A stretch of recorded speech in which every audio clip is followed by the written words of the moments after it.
তো আমরা যেটা পড়ছিলাম সেটা হচ্ছে যে ট্রান্সফরমার কি জিনিস, ট্রান্সফরমারের উইন্ডিং এর ডেসক্রিপশন, প্লাস হচ্ছে বিভিন্ন ধরনের ট্রান্সফরমারের অ্যাপ্লিকেশন। তো আমরা এখন আজকে মেইনলি 1 ঘন্টার মতো মানে ব্যয় করব হচ্ছে ট্রান্সফরমারের কনস্ট্রাকশন নিয়ে। তো কনস্ট্রাকশনের ভিতরে অ্যাকচুয়ালি আমরা কি কি জিনিস দেখব? কারো কোনো কোশ্চেন আছে?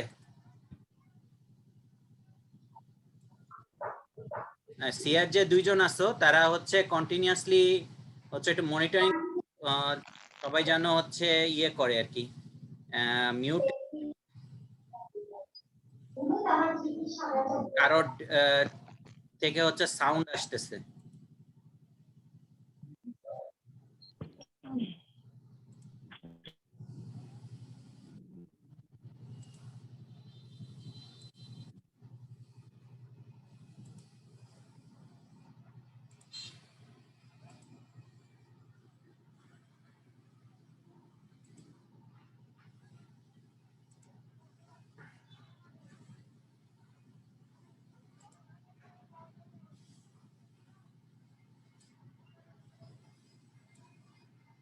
তো অ্যাকচুয়ালি আমরা ট্রান্সফরমারের কনস্ট্রাকশনের ভিতরে যেই 3টা জিনিস খেয়াল করব, 1 নম্বর হচ্ছে কোর, ট্রান্সফরমারের কোর। আর 2 নম্বর হচ্ছে কোরের কনস্ট্রাকশনের উপর বেসিস করে ট্রান্সফরমারকে কিভাবে ডিফাইন করা যায়, কয় ধরনের ট্রান্সফরমার আছে বেসড অন দেয়ার কনস্ট্রাকশন, এটা আমরা আলোচনা করব। দেন আমরা হচ্ছে আলোচনা করব হচ্ছে কন্ডাক্টর অর ট্রান্সফরমার উইন্ডিং। দেন আমরা আলোচনা করব হচ্ছে ট্রান্সফরমারের হচ্ছে কুলিং সিস্টেম। তো অ্যাকচুয়ালি আমরা যেহেতু এখনো থিওরির ভিতরে যাই নাই, তো আমি আজকে প্রথম 1 ঘন্টা যেটা ব্যয় করব সেটা হচ্ছে ট্রান্সফরমারের কোর এবং তার বিভিন্ন দিক নিয়ে আলোচনা করব। Conductor winding and cooling system কালকের ক্লাসে আমরা পড়ব। আজকে আমরা 1 ঘন্টার পরে মেইনলি হচ্ছে আইডিয়াল ট্রান্সফরমার নিয়ে আলোচনা শুরু করব। তো তোমরা প্রথমে যেটা দেখতে পাচ্তেছো সেটা হচ্ছে যে যে ট্রান্সফরমারের কোর থাকে এটা অবশ্যই সিলিকন অথবা স্টিল শীট দিয়ে তৈরি হয়ে থাকে, যার ভিতরে 4% সিলিকন থাকে নরমালি, অথবা সামটাইমস হচ্ছে 3.5%ও থেকে থাকে। সিলিকন দেওয়ার কারণে অ্যাকচুয়ালি যে ঘটনাটা ঘটে সেটা হচ্ছে যে ট্রান্সফরমারের হচ্ছে পারমিয়াবিলিটি বেড়ে যায়। পারমিয়াবিলিটি মানে হচ্ছে ট্রান্সফরমারের ভিতর দিয়ে ফ্লাক্স যে ফ্লো করবে তার প্রবণতাটা বেড়ে যায়, যার কারণে কম কারেন্টের কারণে বেশি ফ্লাক্স ফ্লো করে। কিন্তু সিলিকন তাহলে হিসাব মতে আমরা যদি বেশি পরিমাণ সিলিকন দিই তাহলে বেশি পরিমাণ পারমিয়াবিলিটি বাড়বে, আর পারমিয়াবিলিটি যদি বেশি বাড়ে তাহলে আমার ফ্লাক্স বেশি হবে। কিন্তু মেইনলি 4% বা 3.5% এর ভিতরে রাখা হয়, কারণ এর উপরে তুমি যদি যাও তাহলে স্টিল গুলো খুব শক্ত হয়ে যায়, এবং এই স্টিল গুলোকে পরবর্তীতে আমরা দেখব যে স্টিল গুলো অ্যাকচুয়ালি এরকম কংক্রিট কোনো ফরম্যাটে থাকে না, এরকম একটা সলিড স্টিল এরকম কোনো ফরম্যাটে থাকে না নরমালি। এটা অনেকগুলো হচ্ছে মানে টুকরা যে আছে স্টিলের পাত আছে, এগুলোকে আমরা ল্যামিনেশন বলি। এগুলো অনেকগুলো পাতকে একত্রিত করে আমরা একটা স্ট্যাক তৈরি করি, এবং এই স্ট্যাকের উপরেই তোমরা এই ছবিতে যেটা দেখতে পাচ্তেছো যে এই স্ট্যাকের উপরে অ্যাকচুয়ালি উইন্ডিং গুলোকে পেঁচানো হয়। তো নরমালি যদি এই সিলিকনের ভ্যালুটা বেড়ে যায় 4% থেকে, তাহলে এটা খুব হচ্ছে শক্ত হয়ে যায় এবং ডিফিকাল্ট টু কাট, এটাকে কাট করাটা অনেক ডিফিকাল্ট হয়ে যায়। তো নরমালি এই জন্যই 4% অথবা অ্যারাউন্ড 3.5% এই ইয়েতে রাখা হয়। এবং আমি যেটা বললাম যে তুমি এইরকম অনেকগুলো পাতকে তুমি স্ট্যাক করবা, এবং স্ট্যাক করে করে আসলে এরকম স্ট্যাক করে করে আসলে একটা ট্রান্সফরমারের বানানো হয়। তো এই যে ল্যামিনেশন গুলো আছে, এই ল্যামিনেশন একটা থেকে আরেকটা যে ল্যামিনেশন থাকবে এটাকে নরমালি ইনসুলেটেড করা থাকে। অনেক সময় হচ্ছে প্লেট ভার্নিশ দ্বারা এটাকে ইনসুলেট করা হয়, কোনো কোনো সময় অক্সাইড লেয়ার থাকে, আবার কোনো কোনো সময় ফসফেট লেয়ারও থাকে। তো এটাকে ল্যামিনেটেড করা হয়, এইগুলোকে ল্যামিনেশন করা হয় এবং এটাকে ইনসুলেট করা হয় by a light coat of cold plate varnish oxide layer, sometimes phosphate layer ও থাকে on the surface. আর তুমি যেটা এখান থেকে দেখতে পারতেছো সেটা হচ্ছে যে এই যে কোটটা যেটা থাকে এটা নরমালি স্কয়ার অথবা হচ্ছে রেক্ট্যাঙ্গুলার শেপের হয়ে থাকে। এখান থেকে যেটা দেখতেছো নরমালি যে আকার এইগুলার, এই আকারগুলো হচ্ছে রেক্ট্যাঙ্গল অথবা স্কয়ার শেপের হয়ে থাকে। আর নরমালি এই যে প্রত্যেকটা ল্যামিনেশন বা প্রত্যেকটা স্ট্যাকের ভিতরে প্রত্যেকটা যে ইন্ডিভিজুয়াল পাতের কথা আমরা চিন্তা করতেছি, এই ল্যামিনেশনের দুইটা অংশ থাকে। যেটা ভার্টিক্যাল পোর্শন থাকে যেখানে নরমালি হচ্ছে কন্ডাক্টর গুলোকে পেঁচানো হয়, এখানে এরকম ভাবে কন্ডাক্টর গুলোকে পেঁচানো হয় ভার্টিক্যাল পোর্শনে। এই ভার্টিক্যাল পোর্শনকে অ্যাকচুয়ালি বলে হচ্ছে লিম। আর উপরে এবং নিচে এই যে হরিজন্টাল পোর্শন গুলো আছে, এই হরিজন্টাল পোর্শন গুলোকে বলা হয় হচ্ছে ইয়োক। আর নরমালি যেটা বলতেছিলাম সেটা হচ্ছে যে material should have a high permeability. High permeability কেন দরকার? কারণ হচ্ছে যে তোমার পারমিয়াবিলিটি বেশি হইলে কম কারেন্টের জন্যই অ্যাকচুয়ালি তুমি বেশি ফ্লাক্স পাবা, করে রেজিস্টিভিটিটা অনেক কম থাকবে, রিলাক্টেন্সটা কম থাকবে হাই পারমিয়াবিলিটি থাকার কারণে। তার মানে কোন কারণে তুমি বেশি ফ্লাক্স পাবা। তো নরমালি যেটা থাকে অ্যাকসেপ্টেবল রেঞ্জ সেটা হচ্ছে মিউ আর এর মান হচ্ছে তোমার 1000 এর উপরে। তোমরা জানো মিউ ইকুয়ালস টু হচ্ছে mu not multiplied by mu আর থাকে। এখানে মিউ নটটা হচ্ছে কি ফ্রি স্পেসের হচ্ছে পারমিয়াবিলিটি, আর মিউ আরটা হচ্ছে রিলেটিভ পারমিয়াবিলিটি।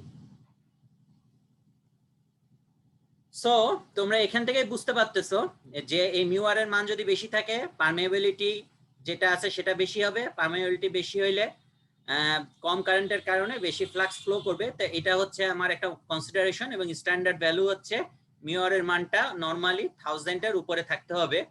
এবং এই পারমিয়াবিলিটি বেশি করার জন্য অ্যাকচুয়ালি এই যে সিলিকনের যে বিষয়টা আছে, সিলিকনটাকে হচ্ছে মিক্স করা হয় তোমার স্টিল প্লেটের সাথে অথবা সিলিকন প্লেটের সাথে।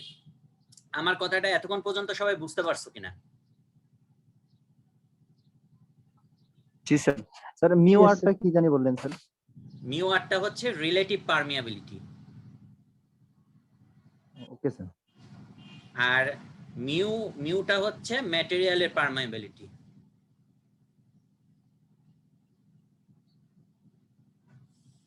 আর কেন কোনো কোশ্চেন?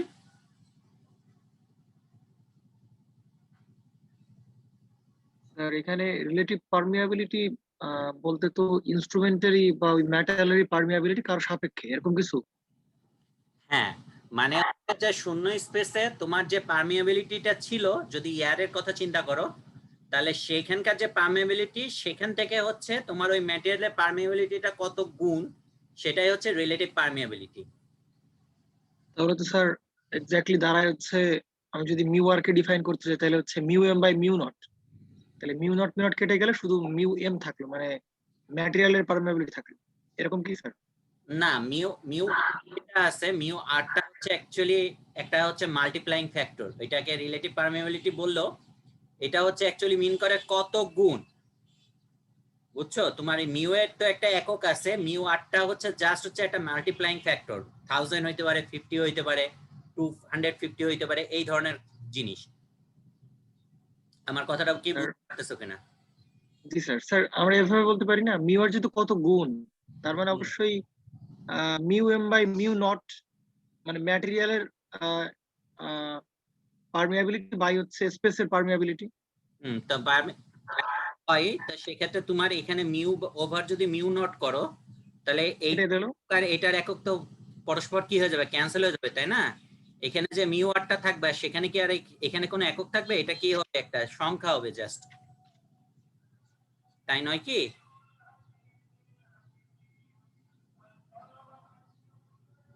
আমার কথা ঠিক আছে। জি স্যার ঠিক আছে। ওকে, তো আর কারো কোনো কোশ্চেন আছে? নালে আমি নেক্সট স্লাইডে যাব। আশা করছি নাই। তো যদি না থেকে থাকে আমি নেক্সট স্লাইডে যাই। এখন আমরা যে জিনিসটা নিয়ে আলোচনা করব সেটা হচ্ছে ট্রান্সফরমার ল্যামিনেশন। ল্যামিনেশনটা কি জিনিস? আমরা যে বললাম যে একটা ট্রান্সফরমার কখনোই হচ্ছে এরকম সলিড ট্রান্সফরমার থাকে না, এই ট্রান্সফরমারের ভিতরে অনেকগুলো পাতকে একসাথে স্ট্যাক করা হয়, স্ট্যাক করে একটা ট্রান্সফরমার বানানো হয়। এই পাতগুলো আসলে স্ট্যাক কেন করা হয় ছোট ছোট করে? কারণ হচ্ছে যে তুমি যখন এই ট্রান্সফরমারগুলোকে ছোট ছোট পাতে ভাগ করে ফেলবা, তখন আসলে এই ট্রান্সফরমারের যে হিস্টেরেসিস লস বা এডি কারেন্ট লস যেটা আছে, এডি কারেন্ট লসটাই মেইনলি এটা হচ্ছে কমে যায়। তাহলে এখন প্রশ্ন হচ্ছে এখানে যে আমরা যত পাতগুলোকে চিকন করব তাহলে এডি কারেন্ট লসটা তত কমে যাবে। পাতের থিকনেসের উপরেই তো এডি কারেন্ট লসটা ডিপেন্ড করে। তো এখানে দেখো আমরা আসলে একটা স্ট্যান্ডার্ড মেনটেন করি এবং তার নিচে নরমালি যায় না। কারণটা কি? এই প্রথম লাইনটা যদি চিন্তা করো, প্রথম লাইনে আমরা বলছিলাম, এটা আগেই বলছি, যে ল্যামিনেশন গুলো হচ্ছে insulated by a light coat of plate varnish অথবা অক্সাইড অথবা ফসফেট। এই একটা যে পাত থেকে আরেকটা পাতের মধ্যে অবশ্যই প্লেট ভার্নিশ থাকবে, অক্সাইড থাকবে অথবা ফসফেট থাকবে, যাতে একটা আরেকটা থেকে হচ্ছে ইনসুলেটেড থাকে। আর প্রত্যেকটা প্লেটের যে থিকনেস, এই থিকনেসটা হচ্ছে নরমালি 50 হার্টজের জন্য রাখা হয় হচ্ছে 0.35, আর নরমালি এটাকে 0.5 মিলিমিটার রাখা হয় হচ্ছে তোমার হচ্ছে 25 হার্টজের জন্য। এটার স্ট্যান্ডার্ড মাপ আছে। তো এটাকে যদি আমি আরো চিকন করি তাহলে যেটা সমস্যা ঘটে সেটা হচ্ছে যে তুমি থিকনেসটাকে যদি নরমালি 0.3 মিলিমিটারের থেকে কমাই দাও, তাহলে পাতটা হচ্ছে কি খুব পাতলা হয়ে যায় এবং এটা একটু ভঙ্গুর টাইপের হয়ে যায়। তো ভঙ্গুর টাইপের হয়ে যায় মানে কি একটু চাপ পড়লে এটা বেঁকে যেতে পারে। তো যার কারণে এটা মেকানিক্যালি অনেক দুর্বল হয়ে যায়। তো সেই জন্য নরমালি পাতের যে থিকনেস এটা 50 হার্টজের জন্য নরমালি 0.35 মিলিমিটার রাখা হয়।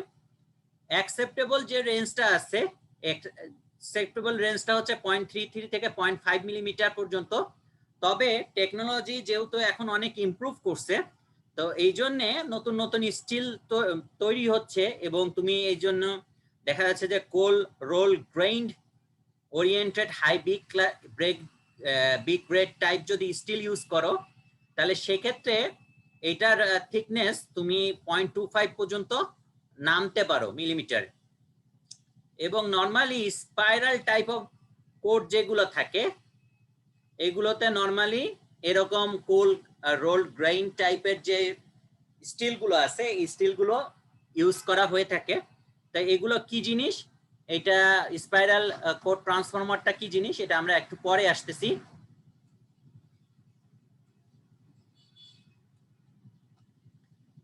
তারপরে ডিফারেন্ট শেপস অফ ল্যামিনেশনস আর অ্যাভেলেবল। তুমি এখান থেকে দেখতে পাচ্তেছো ল্যামিনেশন গুলো যেগুলো আছে, এই ল্যামিনেশন গুলো বিভিন্ন ধরনের হয়ে থাকে।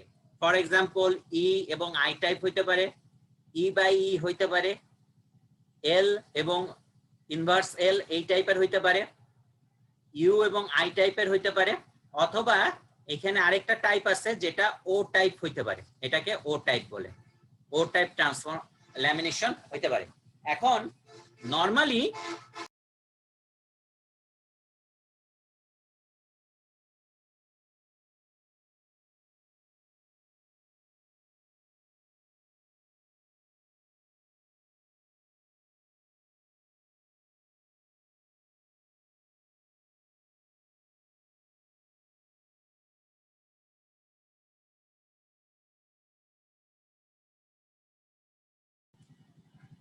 আমার কথা কি সবাই শুনতে পাচ্ছ? এর আগে শুনিনি। আচ্ছা, আমি এতক্ষণ পর্যন্ত কিছু বলি নাই, আমার নেটে একটু সমস্যা হয়েছিল। এখন ক্লিয়ার। কি হয়েছে?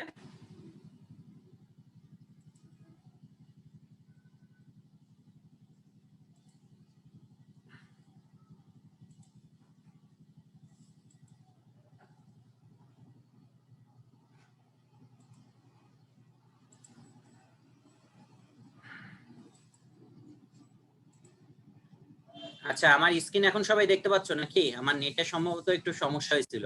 Yes sir. আচ্ছা, জি স্যার দেখতে পাচ্ছি।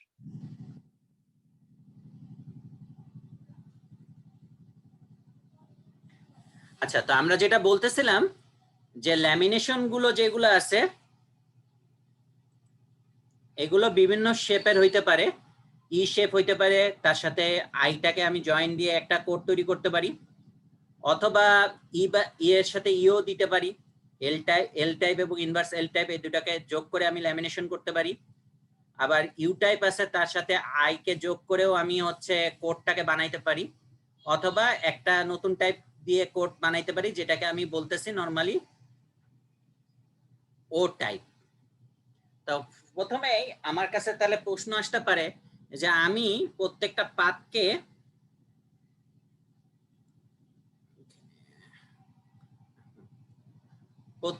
পাথকে আসলে এরকম কন্টিনিউয়াস একটা পাথ না করে এখানে এটাকে ভাগ করতেছে কেন?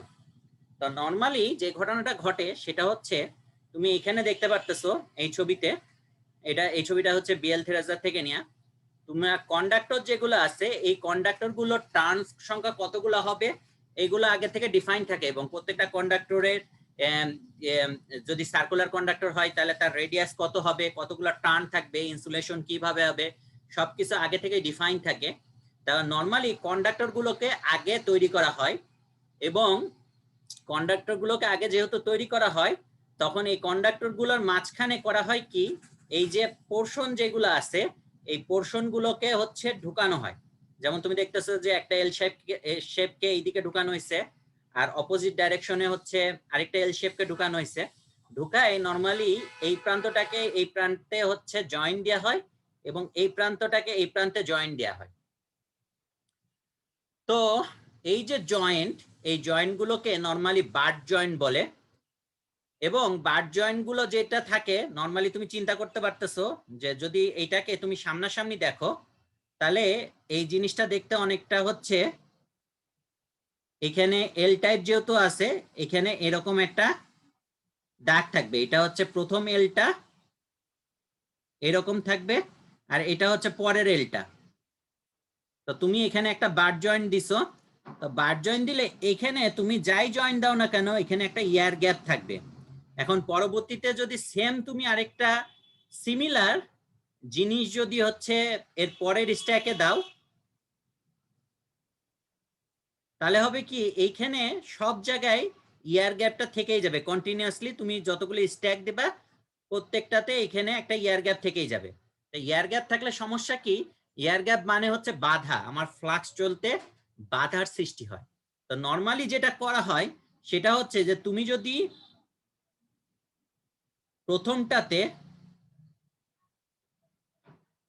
প্রথমটাতে এইদিকে হচ্ছে ইয়ে নাও,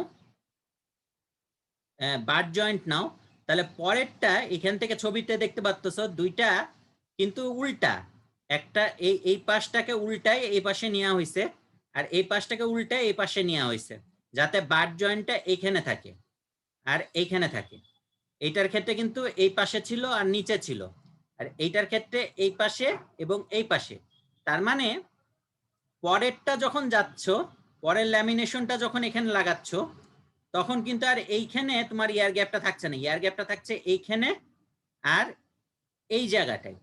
তাহলে আলটিমেটলি যেটা হচ্ছে যে এয়ার গ্যাপটা কন্টিনিউয়াস হচ্ছে না, তার মানে বাধার পরিমাণটা কন্টিনিউয়াসলি থাকতেছে না, এবং একটা পাত থেকে আরেকটা পাত ইনসুলেটেড থাকলেও অ্যাকচুয়ালি রিল্যাক্টেন্স যেটা আছে কন্টিনিউয়াস এয়ার গ্যাপ না থাকার কারণে রিল্যাক্টেন্সটা হচ্ছে কমে যায়।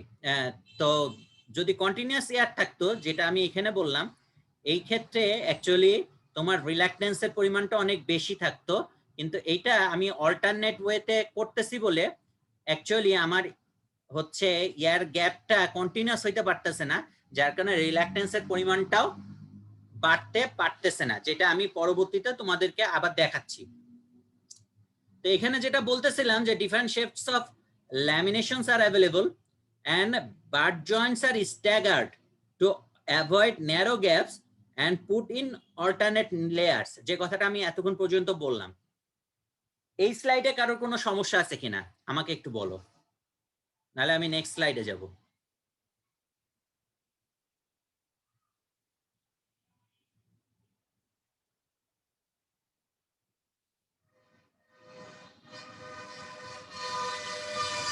কোনো সমস্যা?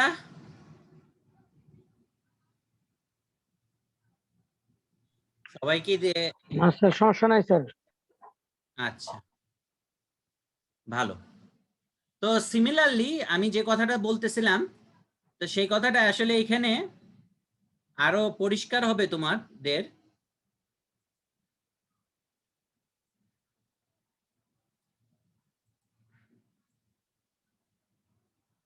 আমি আসলে আগের স্লাইডটাই রাখছি, কিন্তু নতুন কিছু ছবি এখানে অ্যাড করছি।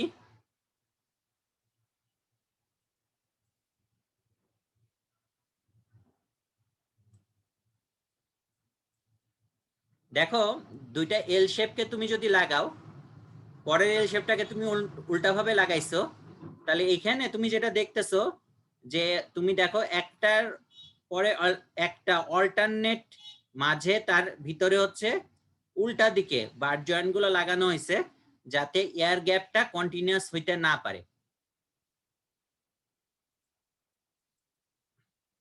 এখানে অল্টারনেট ওয়েতে হচ্ছে বার জয়েন্ট গুলো লাগানো হয়েছে, যাতে এর মাঝে একটা উল্টা লেয়ার থাকার কারণে এয়ার গ্যাপটা কন্টিনিউয়াসলি হচ্ছে না। সিমিলারলি এই যে কনস্ট্রাকশন দেখছো, এখানে বার জয়েন্টটা হয়েছে হচ্ছে এখানে, এখানে, এখানে নিচে। এটা উপরেরটা ছিল হচ্ছে ই টাইপ আর নিচেরটা আই টাইপ। সিমিলারলি যখন পরের লেয়ারটা দিছে, পরের লেয়ারটা হচ্ছে নিচে দিছে হচ্ছে ই টাইপ আর উপরে দিছে আই টাইপ। তার কারণে কন্টিনিউয়াস এয়ার গ্যাপটাকে সে করছে কি, ব্লক করে দিছে, যার কারণে রিল্যাক্টেন্সের পরিমাণটা হচ্ছে আগে কন্টিনিউয়াস থাকলে যেই পরিমাণ হতো সেই পরিমাণ এখন আর থাকতেছে না। তা এটা হচ্ছে একটা কৌশল, এবং এই বার জয়েন্টটা আমরা করতেছি কারণ হচ্ছে কন্ডাক্টরটাকে আমি আগে তৈরি করি, করে অ্যাকচুয়ালি যে স্টিলের ল্যামিনেশন গুলো আছে, এই স্টিলের ল্যামিনেশন গুলোকে হচ্ছে পরে ওই কন্ডাক্টরের ভিতরে বা উইন্ডিং এর ভিতরে হচ্ছে প্লেসড করি। তো সেই জন্য অ্যাকচুয়ালি এই ঘটনাগুলো ঘটে। তো আশা করি এই স্লাইডে কোনো সমস্যা নেই, আমি নেক্সট স্লাইডে যাচ্ছি। এটা একটু মুছে দিয়ে, আচ্ছা। তো এখন আমি মেইনলি ট্রান্সফরমারের যে কনস্ট্রাকশন আছে, কোরের অ্যাকচুয়ালি কোরের টাইপের উপর ডিপেন্ড করে ট্রান্সফরমারকে 3 ভাগে ভাগ করা যায়। প্রথম টাইপের হচ্ছে ট্রান্সফরমারটাকে বলে হচ্ছে কোর টাইপ ট্রান্সফরমার, দ্বিতীয় টাইপ হচ্ছে শেল টাইপ ট্রান্সফরমার, আর আরেকটা নতুন স্পেশাল টাইপের ট্রান্সফরমার যেটা কিছুক্ষণ আগে তোমাদের বললাম, সেটা হচ্ছে যে স্পাইরাল টাইপ অফ ট্রান্সফরমার। তো normally core type transformer, shell type transformer এবং স্পেশাল টাইপ অফ ট্রান্সফরমার কি জিনিস, এইটা আমরা আস্তে আস্তে আলোচনা করব। তো নরমালি আমরা যখন করি ছবি আঁকাই একটা ট্রান্সফরমারের, তো এটা যদি একটা ট্রান্সফরমারের ছবি হয়,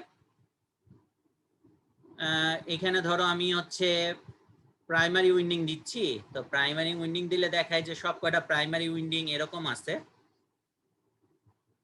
আর সেকেন্ডারি উইন্ডিং যদি দিই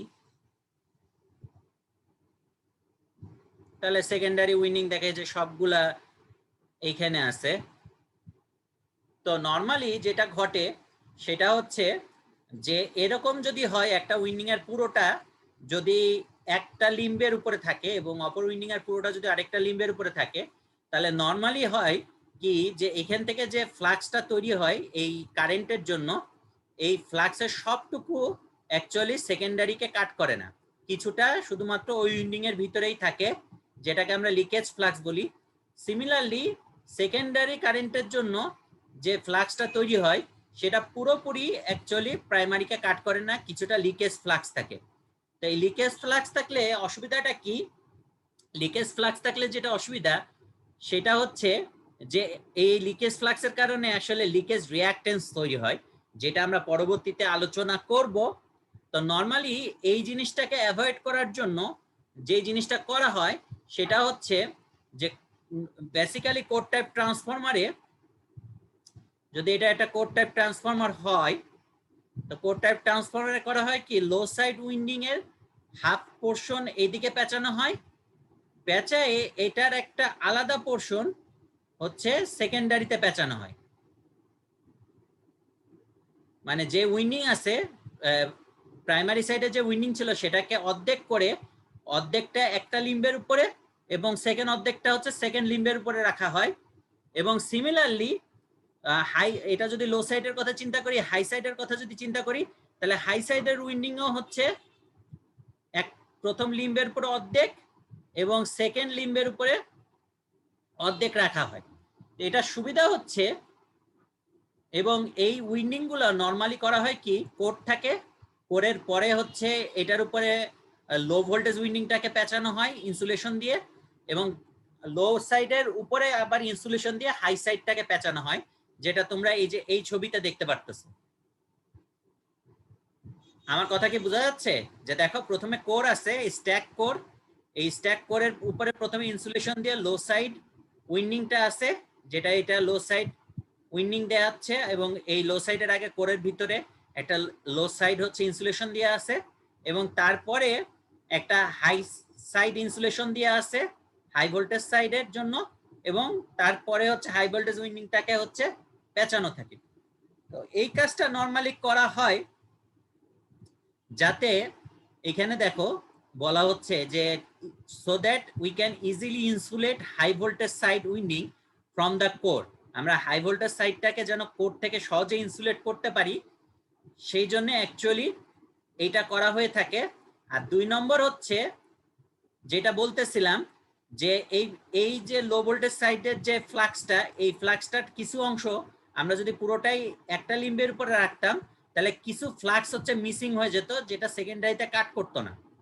আবার এই সাইডে যদি টোটালি হচ্ছে হাই ভোল্টেজ সাইডের উইন্ডিং থাকতো, তাহলে এখানকার কিছু ফ্লাক্স হচ্ছে মিসিং হয়ে যেত, যেটা শুধুমাত্র এই সাইডের উইন্ডিংটাকে কাট করতো, প্রাইমারি সাইডে যেত না। তাহলে এই ফ্লাক্স লিকেজের কারণে যেটা ঝামেলা ঘটে, সেটা হচ্ছে যে প্রাইমারি এবং সেকেন্ডারি সাইডে কিছুটা ভোল্টেজ ড্রপ হয়, এবং যেগুলো ছোট ছোট ট্রান্সফরমার, যেগুলো তোমরা নর্মাল ইয়েতে দেখো, বিভিন্ন ধরনের পাওয়ার ইলেকট্রনিক সার্কিট বা ছোট টাইপের যে ট্রান্সফরমার গুলো তোমরা নর্মালি ইউজ করো, সেগুলোতে দেখো এমনিতেই ছোট ট্রান্সফরমার, ভোল্টেজ রেটিং কম, কারেন্ট কম। তার ভিতরে যদি ওই কারেন্টের ভিতরে যে ফ্লাক্সটা তৈরি হলো, সেই ফ্লাক্সের কারণে যদি ফ্লাক্সের একটা অংশ যদি লিকেজের কারণে মিসিংই হয়ে যায়, তাহলে সেকেন্ডারি ভোল্টেজ আরো কমে যাবে। তা আরো ভোল্টেজ কমে গেলে কি, এটা সমস্যা তো, কারণ তুমি আলটিমেটলি ভোল্টেজ কম দিচ্ছ, তার থেকে আবার লস হয়ে ভোল্টেজ আরো কমে যাচ্ছে, যেটা তোমার অ্যাপ্লিকেশনের জন্য সুইটেবল না। তো সেই জন্য নর্মালি করা হয় কি, এইরকম কেসগুলোতে তোমার লো ভোল্টেজ সাইড এবং হাই ভোল্টেজ সাইড যেটা আছে, এটার উইন্ডিংকে 2 ভাগে ভাগ করে প্রত্যেকটা লিম্বের উপরেই নর্মালি, এই যে যেটা দেখতেছো, প্রত্যেকটা লিম্বের উপরেই 2টা উইন্ডিং থাকে। প্রথমে লো ভোল্টেজ উইন্ডিং থাকে, তারপরে হচ্ছে হাই ভোল্টেজ উইন্ডিংকে পেঁচানো হয় যাতে লিকেজটা কমে যায়। আর হাই ভোল্টেজ সাইড যেহেতু প্রথমে লো ভোল্টেজ সাইড আছে, সেই জন্য এই কোর থেকে হাই ভোল্টেজ সাইডের ইনসুলেশনটাও অনেক সুবিধাজনক হয়ে যায়। তো এই কথাটা সবাই বুঝতে পারছো কিনা আমাকে একটু বলো, বা কারোর যদি কোনো কোশ্চেন থাকে সেটাও জিজ্ঞেস করতে পারো। বুঝতে পারছি। কি হয়েছে, বুঝতে পারছো? স্যার ওই পরেরটা বুঝতে পারছি, কিন্তু প্রথমটা বুঝি না। Easily insulate high voltage winding from each core. আচ্ছা, তুমি একটা জিনিস চিন্তা করো, যে ধরো এটা একটা কোর আছে, তাই না? এই কোরের কাছে যদি তুমি হাই ভোল্টেজকে জিনিসটাকে রাখতে চাও, তাহলে কি করতে হবে, এটার একটা ক্লিয়ারেন্স বেশি রাখতে হবে কোর থেকে, তাই না? তো কোর থেকে যদি ক্লিয়ারেন্স বেশি রাখতে হয়, ইনসুলেশনটাও অনেক বেশি দিতে হবে। কিন্তু তোমার যদি কোর থাকে, সরি, যদি কোর থাকে এবং কোরের পরে যদি লো ভোল্টেজ উইন্ডিং থাকে, তাহলে আলটিমেটলি লো ভোল্টেজের জন্য তো তুমি ইনসুলেশন করতেছো, কম ইনসুলেশন, তারপরে লো ভোল্টেজের যে উইন্ডিং আছে সেটা একটা উইন্ডিং আছে, তারপরে তুমি যদি একটা ছোট ইনসুলেশন দাও শুধুমাত্র হচ্ছে লো ভোল্টেজ থেকে হাই ভোল্টেজের উইন্ডিংটাকে করার জন্য, ইনসুলেট করার জন্য, আলটিমেটলি দেখো ঘটনাটা কি ঘটছে, যে তুমি কোর থেকে কিন্তু এটা ডিস্টেন্স কিন্তু আগে বেড়ে গেছে, মাঝে হচ্ছে তোমার লো ভোল্টেজ উইন্ডিং থাকার কারণে। তো তাহলে এখানে আসলে এই কোর থেকে ইনসুলেশন যেটা আগে দরকার ছিল বেশি, সেই ইনসুলেশনটা কি হচ্ছে, এখন কমে যাচ্ছে। কোরটা নিয়ে আমার আসলে মাথা ব্যথা নাই, থাকতেছে না। শুধুমাত্র আমার মাথা ব্যথাটা হচ্ছে কি, যে ভিতরে যে লো ভোল্টেজ উইন্ডিংটা আছে সেটা থেকে আমি ইনসুলেশন একটা দিতে পারলেই হচ্ছে আমার কাজ হয়ে যাচ্ছে। এই কথাটা বুঝতে পারছো কিনা সেটাই বলা হয়েছে, যে easily insulate high voltage winding from the core. কারণ আমার আসলে কোর নিয়ে এখন মাথা ব্যথা নেই, মাঝে একটা লো ভোল্টেজ উইন্ডিং আছে এবং সেই লো ভোল্টেজ উইন্ডিং এর জন্য আমি আলটিমেটলি, তোমরা এই যে যদি এখানে চিন্তা করো, এই যে লো ভোল্টেজ উইন্ডিং এর জন্য তো আমি আলটিমেটলি একটা উইন্ডিং দিছি, ইনসুলেশন দিছি, আর এটা যেহেতু লো ভোল্টেজ, ইনসুলেশন কম লাগতেছে, তারপরে লো ভোল্টেজ উইন্ডিং দেওয়ার কারণে আমার এখানকার ডিস্টেন্সটা বাড়তেছে। তা ডিস্টেন্সটা বাড়লে আসলে আমার এখানে ইনসুলেশনটা একটু কম দিলেও চলবে, কারণ আলটিমেটলি হাই ভোল্টেজ উইন্ডিং যেটা আছে সেটা আগে লো ভোল্টেজ উইন্ডিং আছে এবং সেটা আসলে কোর থেকে ইনসুলেটেড হয়ে আছে। আমার কথাটা বুঝছো কিনা? জি স্যার। জি স্যার। সবাই চুপ করে আছো কেন? সবাই কি ঘুমাই গেছো? না স্যার। না স্যার না স্যার, ঘুমাই নাই স্যার। অ্যাটেন্ডেন্স নিবো নাকি ক্লাস বোরিং হয়ে গেছে? সবাই কথা বললে স্যার একদম বাফারিং হবে না, মাঝে মাঝে একটু চেক করতে হয়, হয় ক্লাস খুব বোরিং হয়ে গেছে আর নালে সবাই ঘুমাই গেছে, এই জন্য মাঝে মাঝে একটু ঝাঁকি দিতে হয়, বুঝছো? স্যার বুঝতে পারছি স্যার। স্যার এখানে যে লিকেজ ফ্লাক্সের কথাটা বলতেছি, ওই লিকেজ ফ্লাক্সটা কি মানে যদি আমরা যে কোনো এক সাইডে একটা ওয়াইন্ডিং দিতাম, লিকেজ ফ্লাক্সটা কি শুধু ওই ওয়াইন্ডিংটাকে কাট করতো নাকি পাশেরটা তো মানে বাতাসের মধ্যে দিয়ে ফ্লো হয়ে কাট করার সম্ভাবনা ছিল?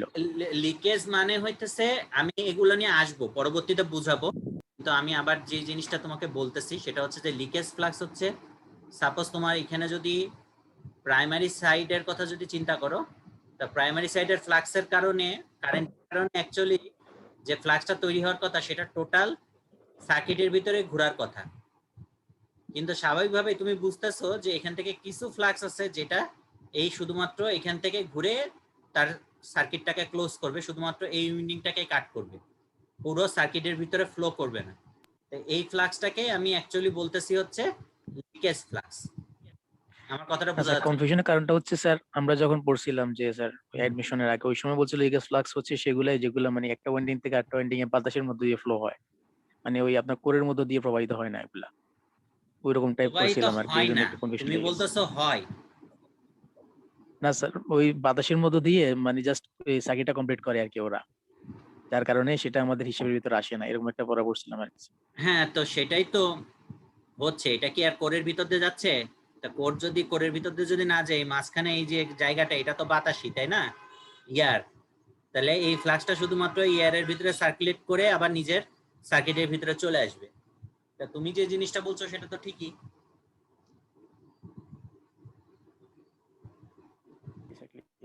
ক্লিয়ার হয়েছে? জি আচ্ছা, তাহলে আমরা নেক্সট স্লাইডে যাই। আচ্ছা, তো নেক্সট স্লাইডে আমরা যে জিনিসটা বলতেছিলাম যে core type of transformer, core type of ট্রান্সফরমারের ক্ষেত্রে নরমালি যেটা থাকবে সেটা থাকবে হচ্ছে যে দুইটা লিম্ব থাকবে এবং দুইটা উইন্ডিং হচ্ছে কোরটাকে সারাউন্ডিং করে থাকবে। তো তুমি যেটা ছবি থেকে দেখতে পারতেছো যে এখানে একটা লিম্ব আছে, এখানে একটা লিম্ব আছে, এবং উইন্ডিং গুলো কি করতেছে, কোরটাকে পরিবেষ্টিত করে রাখতেছে।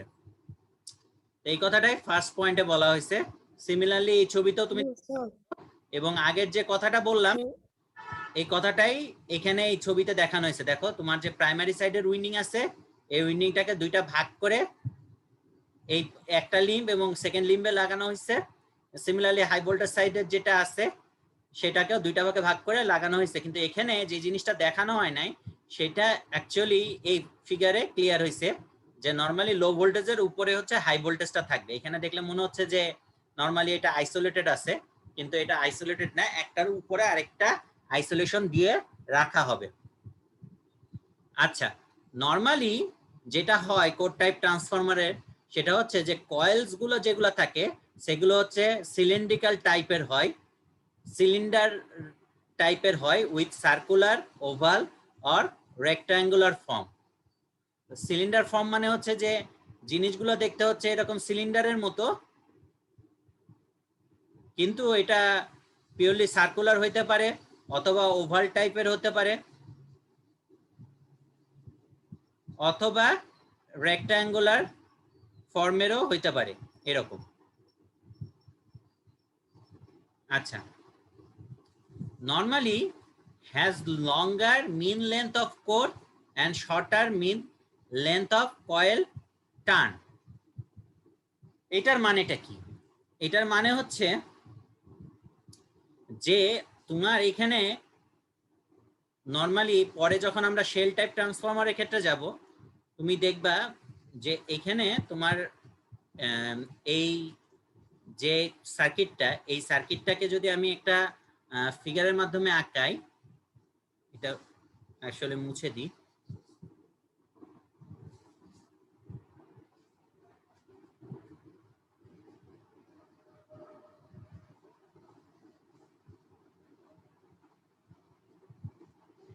এখানে বলছে has longer mean length of core and shorter mean length of coil turn.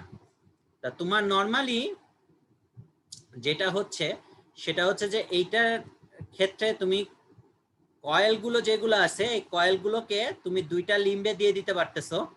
তো দুইটা লিম্বের উপরে দিয়ে দিতে পারলে তোমার প্রত্যেকটার জন্য হচ্ছে কয়েল টার্ন যেটা আছে, এই কয়েল টার্নটা হচ্ছে তুমি ভাগ করে দিতে পারতেছো। এটা একটা সুবিধা। আর 2 নম্বর সুবিধা হচ্ছে তুমি দেখো এইটার জন্য, এই কয়েলটার জন্য মিন লেন্থ হচ্ছে কি টোটালটা, ঠিক আছে। আবার এইটার জন্য লেন্থ হচ্ছে টোটালটা। কিন্তু পরবর্তীতে তুমি যেটা দেখবা shell type of transformer, shell type of ট্রান্সফরমারের ক্ষেত্রে হয় কি এরকম 3টা পোর্শন থাকে। এই জিনিসটাকে যদি তুমি নেগলেক্ট করো, এবং কয়েলগুলো নরমালি এখানে পেঁচানো থাকে। কয়েলগুলো যদি এখানে পেঁচানো থাকে, ফ্লাক্সগুলোর যে পাত, এই পাতটা আসলে 2টা ভাগে ভাগ হয়ে যায়। তাহলে এটার ক্ষেত্রে নরমালি হয় কি যে ম্যাটেরিয়াল আমার বেশি লাগে, কিন্তু পাত যেটা আছে পাতটা হচ্ছে কি অর্ধেক হয়ে যায়, ঠিক আছে। কিন্তু কোর টাইপ ট্রান্সফরমারের ক্ষেত্রে পাতটা প্রত্যেকটার ক্ষেত্রেই হচ্ছে প্রত্যেকটা কয়েলের জন্যই কি থাকে, সেম থাকে। তো এই কথাটাই মেইনলি এখানে বলা হয়েছে। আর নরমালি যেটা হয় সেটা হচ্ছে যে কোর ট্রান্সফরমারের জন্য iron core has a small cross section, therefore more number of turns is required for high flux. তো এটার নরমালি কোরের যে ক্রস সেকশনাল এরিয়া বা নাম্বার অফ কোর যেগুলো থাকে, কোর স্ট্যাকও বলতে পারো, এটা কম থাকে। তো কম থাকলে যেটা জিনিস সেটা হচ্ছে যে যদি আমাকে ফ্লাক্স তৈরি করতে হয়, তো flux is directly proportional to হচ্ছে n ইন্টু আই। তাহলে আমাকে নাম্বার অফ টার্নস বাড়াইতে হবে ফর সেম অ্যামাউন্ট অফ কারেন্টের জন্য in order to produce higher flux, যেহেতু আমার ক্রস সেকশনাল এরিয়াটা হচ্ছে লেসার। তো সেই জন্যে যে ঘটনাটা ঘটে, এই যে তুমি এখানে যেটা দেখতেছো যে রেক্ট্যাঙ্গুলার টাইপের জিনিস, এই রেক্ট্যাঙ্গুলার টাইপের যে কোর আছে এটার যে ক্রস সেকশনাল এরিয়া, এইটা থেকে দেখা যাচ্ছে যে এটাকে কেন্দ্র করে তুমি একটা রেক্ট্যাঙ্গুলার কয়েল পেঁচাইতে পারবা। কিন্তু অ্যাকচুয়ালি এই রেক্ট্যাঙ্গুলার কয়েল যেগুলো আছে, এই রেক্ট্যাঙ্গুলার কয়েলগুলো হচ্ছে মেকানিক্যালি মানে খুব বেশি হচ্ছে স্ট্রং হয় না। তো সেই জন্য নর্মালি যে লার্জার যে ট্রান্সফরমার গুলো থাকে সেইটার ক্ষেত্রে নর্মালি তুমি দেখবা যে এরকম সার্কুলার ওয়্যার গুলো ইউজ হয়ে থাকে। তা এটা আমি আসতেছি একটু পরে, এরপরে লাইনটাতে যাই। বলছে যে core type is used for high voltage application having enough room for insulator. তুমি যেটা দেখতেছো যে যেহেতু কোরের ভিতরে এখানে অনেক ফাঁকা জায়গা থাকে, তার মানে হাই ভোল্টেজ সাইডের জন্য অনেক ইনসুলেশনের স্পেস আছে। তো ইনসুলেশনের স্পেস থাকলে সুবিধাটা কি, যে তোমার হাই ভোল্টেজের জন্য যে পরিমাণ ইনসুলেশন দেওয়ার দরকার এবং তার জন্য যে স্পেস থাকার কথা, সেই স্পেসটা অ্যাকচুয়ালি তুমি কোর টাইপ ট্রান্সফরমারের ক্ষেত্রে পাবা। তা সেই জন্যে নর্মালি কোর টাইপ যে ট্রান্সফরমার গুলো আছে, এই কোর টাইপ ট্রান্সফরমার গুলো হাই ভোল্টেজ অ্যাপ্লিকেশনের জন্য ইউজ করা হয়। এখন যেটা বললাম যে rectangular core with rectangular coils are use for smaller transformer. তাই স্মলার ট্রান্সফরমার হইলে আমার যে কোর যেটা আছে সেটা এই যে ফিগারে দেখতে পাচ্ছ যে রেক্ট্যাঙ্গুলার টাইপের কোর গুলো ইউজ করা হয়, এবং এর সারাউন্ডিংস এর রেক্ট্যাঙ্গুলার টাইপ অফ হচ্ছে কয়েলগুলো পেঁচানো হয়। তা রেক্ট্যাঙ্গুলার টাইপের কয়েলগুলো পেঁচানো হলে যেটা অসুবিধা সেটা হচ্ছে যে এই যে এজ গুলো আছে, এই এজ গুলোতে কয়েলের উপরে প্রেসার অনেক বেশি থাকে।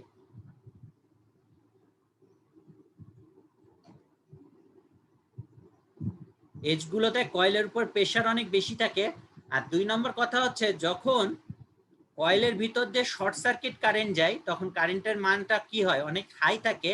আর আমরা জানি যে কারেন্ট ফ্লো হওয়ার কারণে এর ভিতরে একটা ফোর্স তৈরি হয় যেটাকে আমরা বলি হচ্ছে আইএল ক্রস বি। তো যখন শর্ট সার্কিট হয় তখন আমার এই কয়েলের লেন্থ, তো 1 নম্বর কথা হচ্ছে যে দেখতেছো যে লেন্থটা হচ্ছে রেক্ট্যাঙ্গেল হওয়ার কারণে এটার লেন্থ অবশ্যই বেশি। 1 নম্বর কথা হচ্ছে লেন্থ বেশি, শর্ট সার্কিটের কারণে কারেন্টও বেশি হলো। আর এই যে ফ্লাক্স ডেন্সিটিটা অ্যাকচুয়ালি কি, flux is directly proportional to be multiplied by cross sectional area.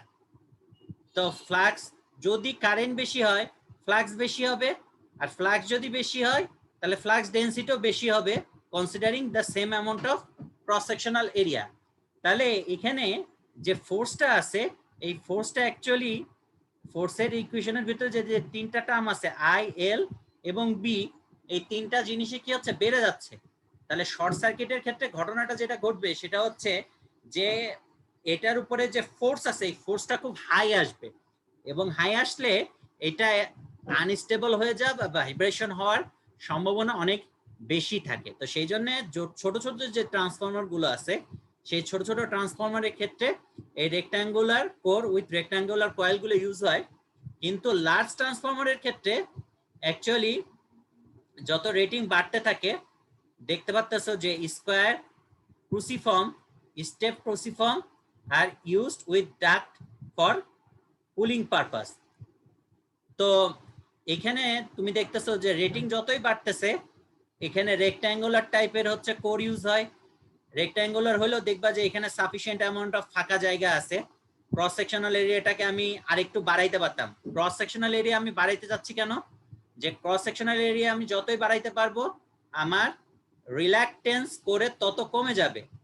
রিল্যাকটেন্সটাকে italic হরফে লেখে, রিল্যাকটেন্স তত কমে যাবে। রিল্যাকটেন্স যত কমে যাবে সেম অ্যামাউন্ট অফ কারেন্টের জন্য আমার ফ্লাক্সের পরিমাণ কি হবে, তত বাড়বে। তো ফ্লাক্সের পরিমাণ যত বাড়বে সেম অ্যামাউন্ট অফ কারেন্টের জন্য, তাহলে তুমি বুঝতেই পারতেছো যে এখানে সেম অ্যামাউন্ট অফ কারেন্টের জন্য ফ্লাক্স যদি বাড়ে তাহলে আমার ঘটনাটা যেটা ঘটছে যে নাম্বার অফ টার্নস যেটা আছে, নাম্বার অফ টার্নস আমাকে কি করতে হবে, কমাই ফেলতে হবে। বা কম নাম্বার অফ টার্নস দিলেও হচ্ছে আমার যেহেতু রিল্যাকটেন্স কমে গেছে তাহলে আমি বেশি পরিমাণ ফ্লাক্স পাবো। Flux is directly proportional to NI, আমরা যদি বলি নাম্বার অফ টার্নসটাকে কনসিডার করি। তো সেই জন্য নরমালি করা হয়, তোমরা যেটা দেখতে পারতেছো এখানে এই রেক্ট্যাঙ্গুলার না নিয়ে এটাকে স্কোয়ারটা থেকেও ক্রস সেকশনাল এরিয়াটা বাড়ানোর জন্য এরকম ক্রুসিফর্ম টাইপের নেওয়া হয়। ক্রুসিফর্ম থেকেও যখন রেটিংটা বাড়ে ক্রস সেকশনাল এরিয়াটাকে আরো বাড়ানোর জন্য করা হয় কি, স্টেপ বাই স্টেপ এটাকে বাড়ানো হয়, যেটাকে এটা 3টা স্টেপে বাড়ানো হয়েছে। দেখো এদিক থেকে কনসিডার করলে 3টা, এদিক থেকে কনসিডার করলে 3টা স্টেপে বাড়ানো হয়েছে, এই জন্য এটাকে 3 ক্রুসিফর্ম বলে। তো এরকম বাড়ানো হয়ে থাকে। নরমালি তুমি এরকম দেখা যাচ্ছে যে যতই রেটিং বাড়তে থাকবে তুমি এরকম ফিগারের মতো দেখতে পারতেছো যে স্টেপ বাই স্টেপ কোরের এরিয়া বাড়তে লাগবে, কারণ ট্রান্সফরমার যত বড় হবে তার কারেন্ট রেটিং তত বেশি হবে, ফ্লাক্সের পরিমাণও তত বেশি হবে। কারণ কি, সেকেন্ডারিতে আরো হাই ভোল্টেজ ইনডিউস করতে হবে। তাহলে এটা তত বেশি কি হচ্ছে, গরম হবে। তো গরম হইলে কি হচ্ছে যে কোরের ভিতরে এটাকে কুল করার জন্য কি করা হয়, ডাক দিয়ে। এই ফিগারটা যেটা আছে এই ফিগারের ভিতরে কিছু সাদা অংশ আছে, এই সাদা অংশটা ডাক, এর ভিতর দিয়ে কুলিং বা কুলেন্ট যেটা আছে সেটা এয়ার হোক অয়েল হইতে পারে, এই সমস্ত জিনিসগুলো ওরটাকে হচ্ছে ঠান্ডা করার জন্য। যদি কথা চিন্তা করো তাহলে এর আসলে ডাক্ট হচ্ছে 2 সাইডে আছে। এটা হচ্ছে একটা ডাক্ট, দেখতে পাচ্ছেন এই পাশে একটা ডাক্ট আছে, এটাও একটা ডাক্ট, এটাও একটা ডাক্ট, আবার এরকম ভার্টিক্যাল যাতে ফুল যে কোর এরিয়াটা আছে কোর এরিয়াটাকে তুমি কুল করতে পারো। আমার কথা কি বোঝা যাচ্ছে? কারো কোনো কোশ্চেন আছে? জি স্যার, জি স্যার, বুঝতে পারতেছি বুঝছি। স্যার। প্রথম কোশ্চেন ছিল স্যার, আমরা দেখলাম কোড টাইপের ক্ষেত্রে প্রথমে লো ভোল্টেজ ওয়াইন্ডিং দেওয়া হয় এবং তারপর হাই ভোল্টেজ দেওয়া হয়, কিন্তু স্যার আমরা যদি প্রথমে কিছু হাই ভোল্টেজ দিয়ে তার ভেতরে সম্পূর্ণ লো ভোল্টেজ দিয়ে বাইরে একটু হাই ভোল্টেজ দিতাম, তাহলে স্যার আমাদের অনেক কম হতো না? হ্যাঁ, যদি কন্টিনিউয়াসলি 2-3 জন কথা বলো তাহলে তো আমি কারোর কথাই শুনতে পারবো না। আর একজনের মাইক্রোফোন মিউট করা আছে স্যার, কথা একজনের। এই একজন একজন করে কথা বলো। প্রথমে যে কথা বলতেছিলা সে কথা বলো। আর সিয়া তোমরা হচ্ছে কন্টিনিউয়াসলি হচ্ছে মাইক্রোফোন মিউট করবা। হ্যাঁ, প্রথমে যে ছেলেটা বলতেছিলা তোমার কোশ্চেন যদি আমি ঠিকমতো বুঝে থাকি, তুমি প্রথমে বলতেছিলা যে স্যার কিছু অংশ যদি আমরা হাই ভোল্টেজ উইন্ডিং দিই, তারপরে যদি কিছু হচ্ছে স্যার তারপরে সম্পূর্ণ লো ভোল্টেজ ওয়াইন্ডিং দিব এবং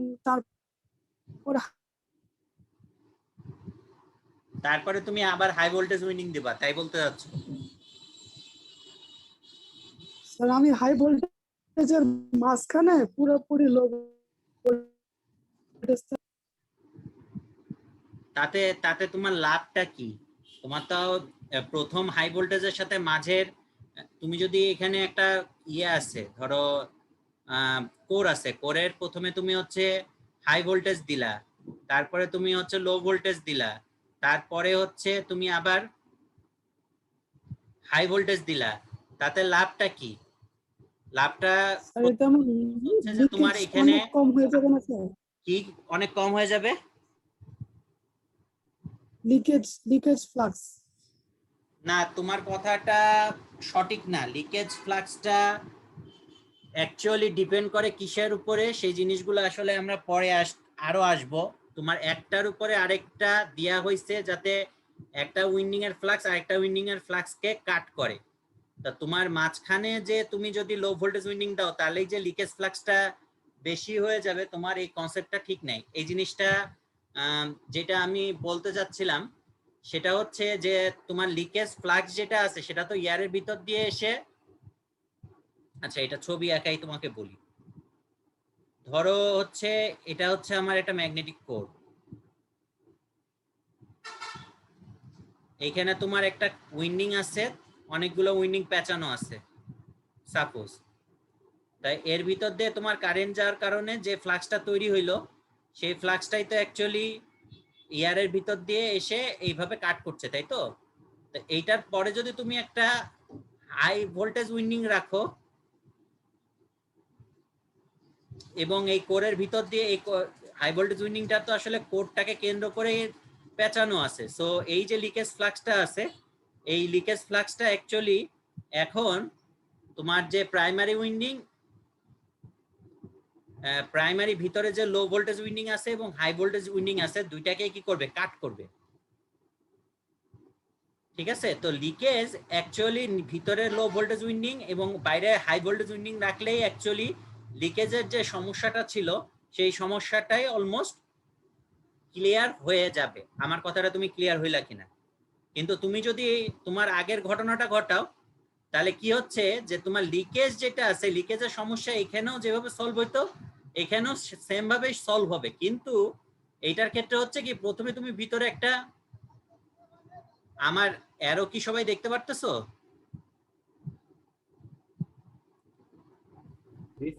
জি স্যার দেখা যাচ্ছে। তুমি যদি এখানে যদি ভিতরে হাই ভোল্টেজ উইন্ডিং দিতা তাহলে প্রথমে তোমাকে এখানে বড় একটা ইনসুলেশন দেওয়া লাগতো, তারপর আবার এইটা থেকে এটার ভিতরে একটা ইনসুলেশন দেওয়া লাগতো লো ভোল্টেজটাকে হাই ভোল্টেজ থেকে ইনসুলেট করার জন্য, আবার এখান থেকে লো থেকে আবার এখানকার হাই ভোল্টেজের জন্য আরেকটা ইনসুলেশন দেওয়া লাগতো। তার মানে তোমার ইনসুলেশনের পরিমাণ বেড়ে যেত এবং ইনসুলেশন কস্টটা বেড়ে যেত। আমার কথাটা বুঝতে পারছো কিনা? জি স্যার বুঝতে পারছি। আর কারো কোনো কোশ্চেন? আচ্ছা আমি বলছিলাম হ্যালো স্যার। হ্যাঁ বলো। স্যার ওই ফ্লাক্স রিঅ্যাকট্যান্স আর হলো আপনার হলো কারেন্টের সাথে সম্পর্কটা যে বলছিলেন ওইটা একটু আর একটু বললে ভালো হতো। আচ্ছা, দুইটা অ্যানালজি তো জানো, একটা হচ্ছে ইলেকট্রিক্যাল অ্যানালজি, একটা হচ্ছে যদি তুমি বলো এটাকে ভোল্টেজ সোর্স, কারেন্ট, আর এটা হচ্ছে রেজিস্ট্যান্স। তা রেজিস্ট্যান্স যেটা আছে, রেজিস্ট্যান্সটা হচ্ছে কি কারেন্ট ফ্লোকে বাধা দেয়। এটা যদি আই হয় তাহলে অ্যাকচুয়ালি আই ইকুয়ালস টু আমরা লিখতে পারি কি ই ওভার আর, যেখানে ইটা হচ্ছে কি তোমার কজ আর আইটা হচ্ছে কি ইফেক্ট। সিমিলারলি তোমার এখানে ভোল্টেজ যত বাড়বে তত তোমার কি হচ্ছে কারেন্টটা বাড়বে।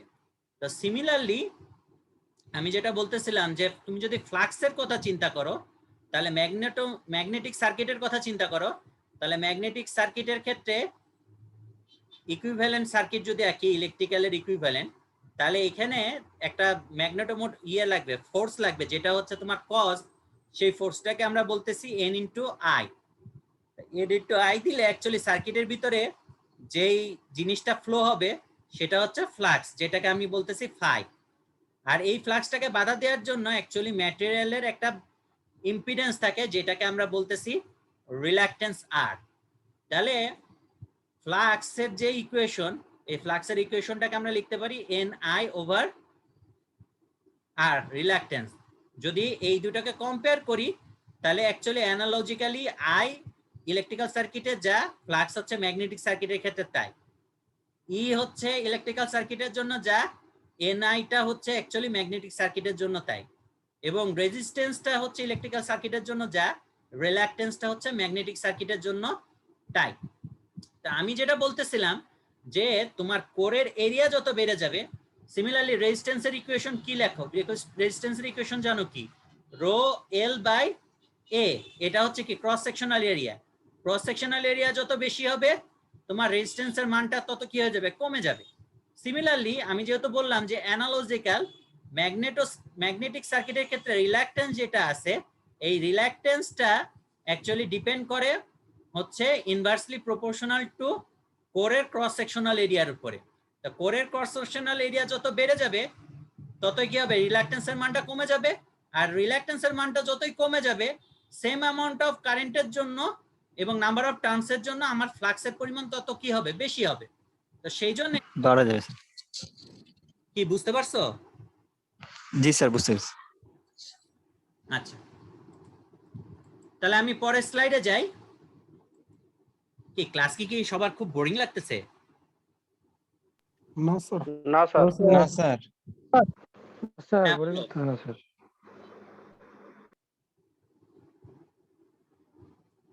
কারোর কোনো কোশ্চেন আছে লাস্ট মোমেন্ট?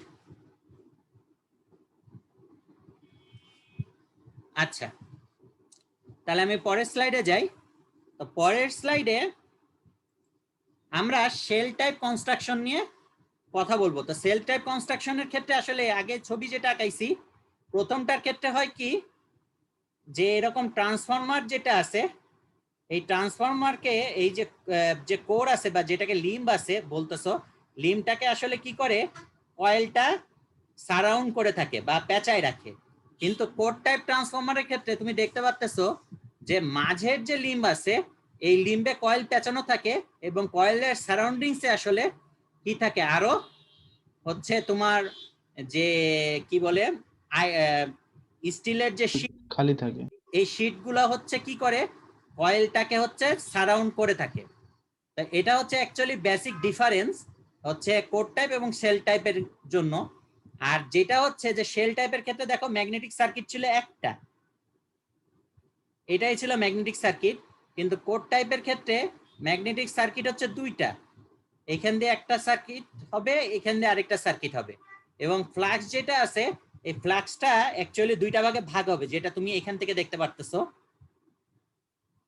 তো সেই জন্যে শেল টাইপ যে ট্রান্সফরমার গুলো থাকে, এই শেল টাইপ ট্রান্সফরমারে তোমার যতই ভোল্টেজ বাড়বে, তুমি বুঝতেই পারতেছো যে ভোল্টেজ যত বাড়বে হাই ভোল্টেজ উইন্ডিং এর ইনসুলেশন তত বাড়বে।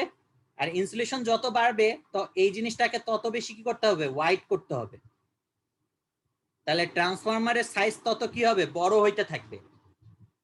তো ট্রান্সফরমারের সাইজ তত বড় হইতে থাকলে সমস্যা কি, যে তোমার যতই হাই ভোল্টেজ হবে ট্রান্সফরমারের সাইজ তত বড় হবে। তো এই জন্য নর্মালি এই শেল টাইপ যে ট্রান্সফরমার গুলো আছে, এই শেল টাইপ ট্রান্সফরমার গুলোকে হাই ভোল্টেজের জন্য খুব বেশি একটা ইউজ করা হয় না। নর্মালি তোমরা বাসা বাড়িতে বা স্মল অ্যাপ্লিকেশনের ক্ষেত্রে যে ট্রান্সফরমার গুলো দেখো, এই ট্রান্সফরমারটা খুবই কমন ট্রান্সফরমার, এবং আমি বিশ্বাস করি যে সবাই এই ধরনের ট্রান্সফরমার দেখছো। তো এই ধরনের ট্রান্সফরমার যেগুলো আছে, ছোট ছোট ট্রান্সফরমার, এই সমস্ত ট্রান্সফরমারের ক্ষেত্রে নর্মালি শেল টাইপ ট্রান্সফরমার দেয়া হয়। কারণ কি, কয়েলের সারাউন্ডিংসে তোমার দেখতে পাচ্ছ কয়েলের সারাউন্ডিংসে আয়রন আছে। তা আয়রন থাকলে নর্মালি এই ধরনের ট্রান্সফরমার গুলোতে তোমার ভোল্টেজ রেটিং এবং কারেন্ট রেটিং অনেক কম থাকে। তো কম থাকলে ফ্লাক্স লিকেজ যেটা আছে, ফ্লাক্স লিঙ্কেজটার হচ্ছে যদি বেশি হয় তাহলে সেকেন্ডারিতে ভোল্টেজ কি হবে, আরো কমে যাবে। কারণ তুমি প্রাইমারিতে দিচ্ছ কম, তারপরে লিঙ্কেজের কারণে ফ্লাক্স লিকেজের কারণে লস হচ্ছে, তাহলে সেকেন্ডারি ভোল্টেজটা কি হচ্ছে, আরো কমে যাবে। কিন্তু তুমি এখানে চিন্তা করো, এইটার জন্য যদি আমি আগে যেটা আঁকাইলাম যে ইকুইভ্যালেন্ট সার্কিট যদি হয়, একটা ম্যাগনেটিক পাথ আছে, তাহলে এখানে তুমি যদি চিন্তা করো যে এখানে যে রিল্যাকটেন্স আছে, এখানে যদি আমি এনআই এর কথা চিন্তা করি এবং ফ্লাক্সের কথা চিন্তা করি, তাহলে অ্যাকচুয়ালি এখানে রিল্যাকটেন্স এটা যেটা আছে এটা হচ্ছে একটা পাথ আছে।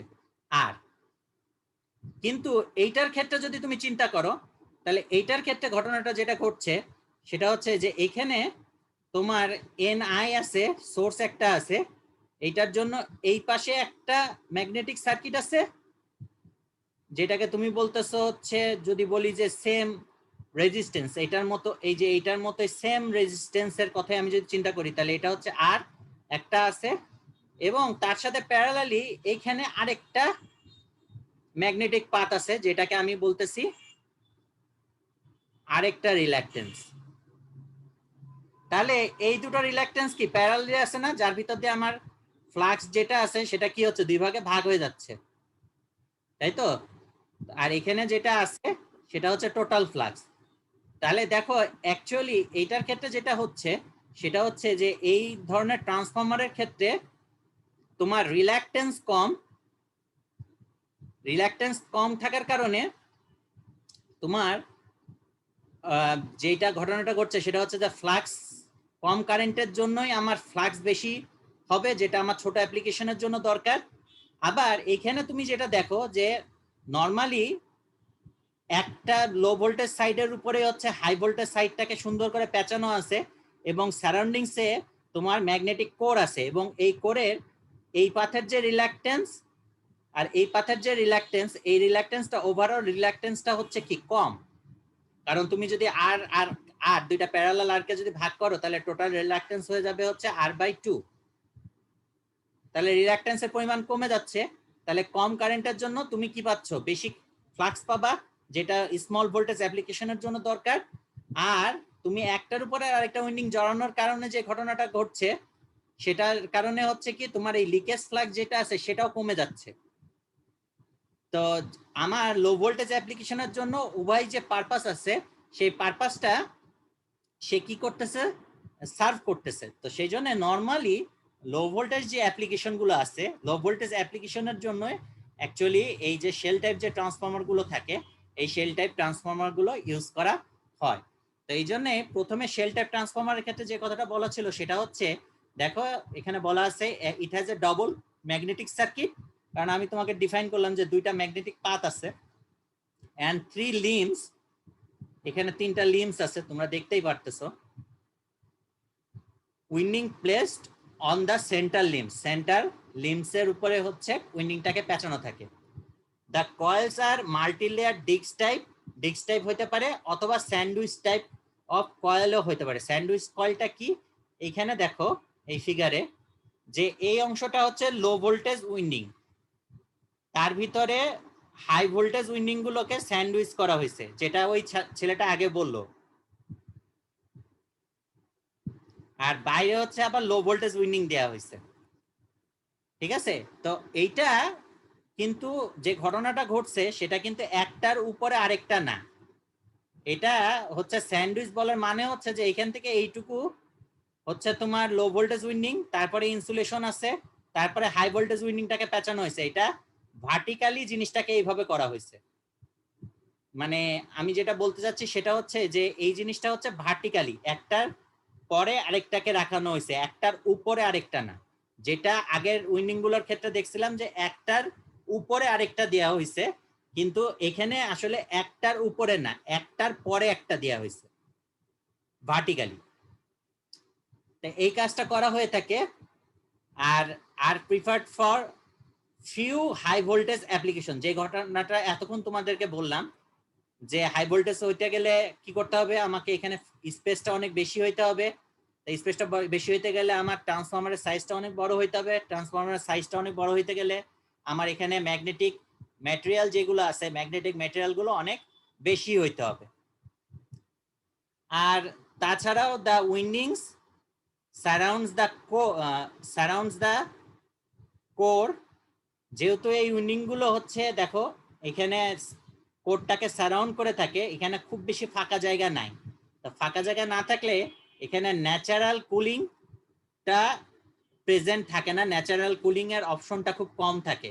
তো সেই জন্য এখানে ফোর্স কুলিং মানে বড় ধরনের যদি ট্রান্সফরমার তুমি ইউজ করো হাই রেটিং এর, তাহলে সেই ক্ষেত্রে কি হয়, আমার কুলিং এর যে একটা প্রভিশন থাকার দরকার সেটা রাখার দরকার হয়। কিন্তু এখানে এই ধরনের ট্রান্সফরমারের ক্ষেত্রে যেহেতু উইন্ডিং গুলোকে হচ্ছে কোরটাকে সারাউন্ড করে রাখতেছে, ন্যাচারাল কুলিং এর কোনো অপশন থাকে না। এটাও একটা বড় সমস্যা। আর 2 নম্বর কথা হচ্ছে যে removal of large number of lamination is required during winding maintenance. তোমার যদি এখানে উইন্ডিং মেইনটেনেন্সের কোনো সমস্যা হয়, তুমি এখান থেকে দেখতে পারতেছো, তাহলে আসলে কি করতে হবে, এই উইন্ডিং মেইনটেনেন্স করতে গেলে এই উইন্ডিংটাকে বের করার জন্য তোমার এই টোটাল জিনিসটাকে কি করতে হবে, খুলতে হবে। তো এটা আরেকটা বড় সমস্যা যে তুমি যদি মেইনটেনেন্স করতে যাও, তাহলে removal of large number of lamination is required during winding maintenance. এটা আরেকটা সমস্যা ইয়ের ক্ষেত্রে। আর 3 নম্বর সমস্যা না, লাস্ট যে পয়েন্টটা আছে সেটা হচ্ছে অ্যাকচুয়ালি সুবিধা। সেটা হচ্ছে যে তুমি দেখতে পারতেছো যে এখানে একটা কন্ডাক্টর আছে এবং বাইরে তার হচ্ছে আয়রন কোট দিয়ে এটাকে সাপোর্ট দিয়ে আছে। সেন্ট্রালি হচ্ছে একটা কোট আছে। কে কথা বলতেছো?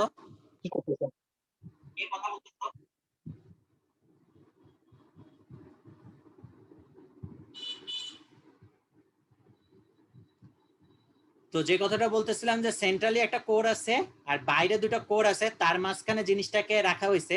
তার মানে এখানে এদের যে মেকানিক্যাল কনস্ট্রাকশন, এই মেকানিক্যাল সাপোর্ট, এই সাপোর্টটা হচ্ছে এই ধরনের শেল টাইপ ট্রান্সফরমারের ক্ষেত্রে ভালো অ্যাজ কম্পেয়ার টু হচ্ছে তোমার কোর টাইপ ট্রান্সফরমার।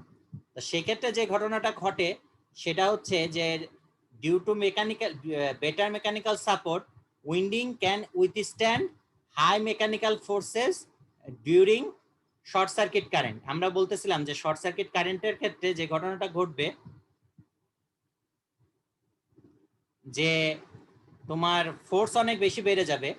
তো এখানে তুমি দেখতেছো যে 3টা কোর আছে এবং মাঝখানে উইন্ডিং থাকার কারণে যে ঘটনাটা ঘটতেছে যে তোমার ফোর্স বেশি হলেও এই যে দিয়ে আছে ট্রান্সফরমারটা আছে, এই ট্রান্সফরমারের এই উইন্ডিংটা উইথস্ট্যান্ড বেশি করতে পারবে as compare to shell type transformer. তাহলে শর্ট সার্কিট কারেন্টের জন্য অ্যাকচুয়ালি এই ধরনের ট্রান্সফরমার কনস্ট্রাকশনটা ভালো। সিমিলার অ্যাপ্রোচ, তুমি যদি একটা জিনিস চিন্তা করো যে একটা বাড়ির যদি কলাম অনেক ভালো থাকে তাহলে সে ভূমিকম্প বেশি উইথস্ট্যান্ড করতে পারবে। কলাম যদি কম থাকে সে ভূমিকম্প উইথস্ট্যান্ড করতে পারবে কম। তো নর্মালি এখানে লিম্ব আছে 3টা এবং কন্ডাক্টর গুলো এই 3টা লিম্বের প্রোটেকশনে আছে। তাহলে মেকানিক্যাল স্ট্রেসটা এই শেল টাইপ ট্রান্সফরমার বেশি নিতে পারবে অ্যাজ কম্পেয়ার টু হচ্ছে কোর টাইপ ট্রান্সফরমার, কারণ কোর টাইপ ট্রান্সফরমারের ক্ষেত্রে লিম্ব আছে 2টা। তো এটা হচ্ছে এই 3টা যে ফিগার বললাম, এই 3টা হচ্ছে নর্মাল কনস্ট্রাকশন। আর এছাড়াও এরকম কিছু তোমার হচ্ছে সিলিন্ড্রিক্যাল কোর বিশিষ্ট হচ্ছে শেল টাইপ ট্রান্সফর্মার দেখা যায়। তো এই ধরনের শেল টাইপ ট্রান্সফর্মারকে যিনি তৈরি করছেন বেরি, মিস্টার বেরি, তো বেরির নাম অনুসারে বেরি ট্রান্সফর্মার বলা হয়ে থাকে। তো এটা জাস্ট হচ্ছে জেনারেলি বলা আছে, তোমরা দেখে নিতে পারো। আমার কথা কি বোঝা যাচ্ছে? কারোর কোনো কোশ্চেন আছে কিনা?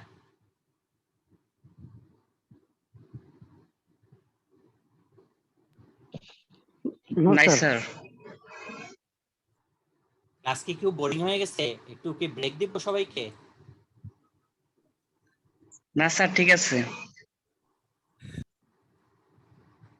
আচ্ছা, তাহলে লাস্ট টাইপ অফ ট্রান্সফর্মার কনস্ট্রাকশনে যাই।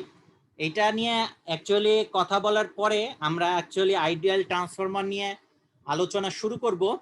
আর ট্রান্সফর্মার উইন্ডিং আর কুলিং সিস্টেম এটা আমরা কালকে প্রথমে ক্লাসের শুরুতে আলোচনা করব, মোটামুটি 40-45 মিনিট। তারপরে আমরা আজকের থিওরিটা যেখানে শেষ করব সেখান থেকে আমরা থিওরি শুরু করব। তা স্পাইরাল টাইপ ট্রান্সফর্মার যেটা আছে সেটা অ্যাকচুয়ালি কি, তোমরা যদি দেখো, এটা স্পাইরাল কোর টাইপ ট্রান্সফর্মার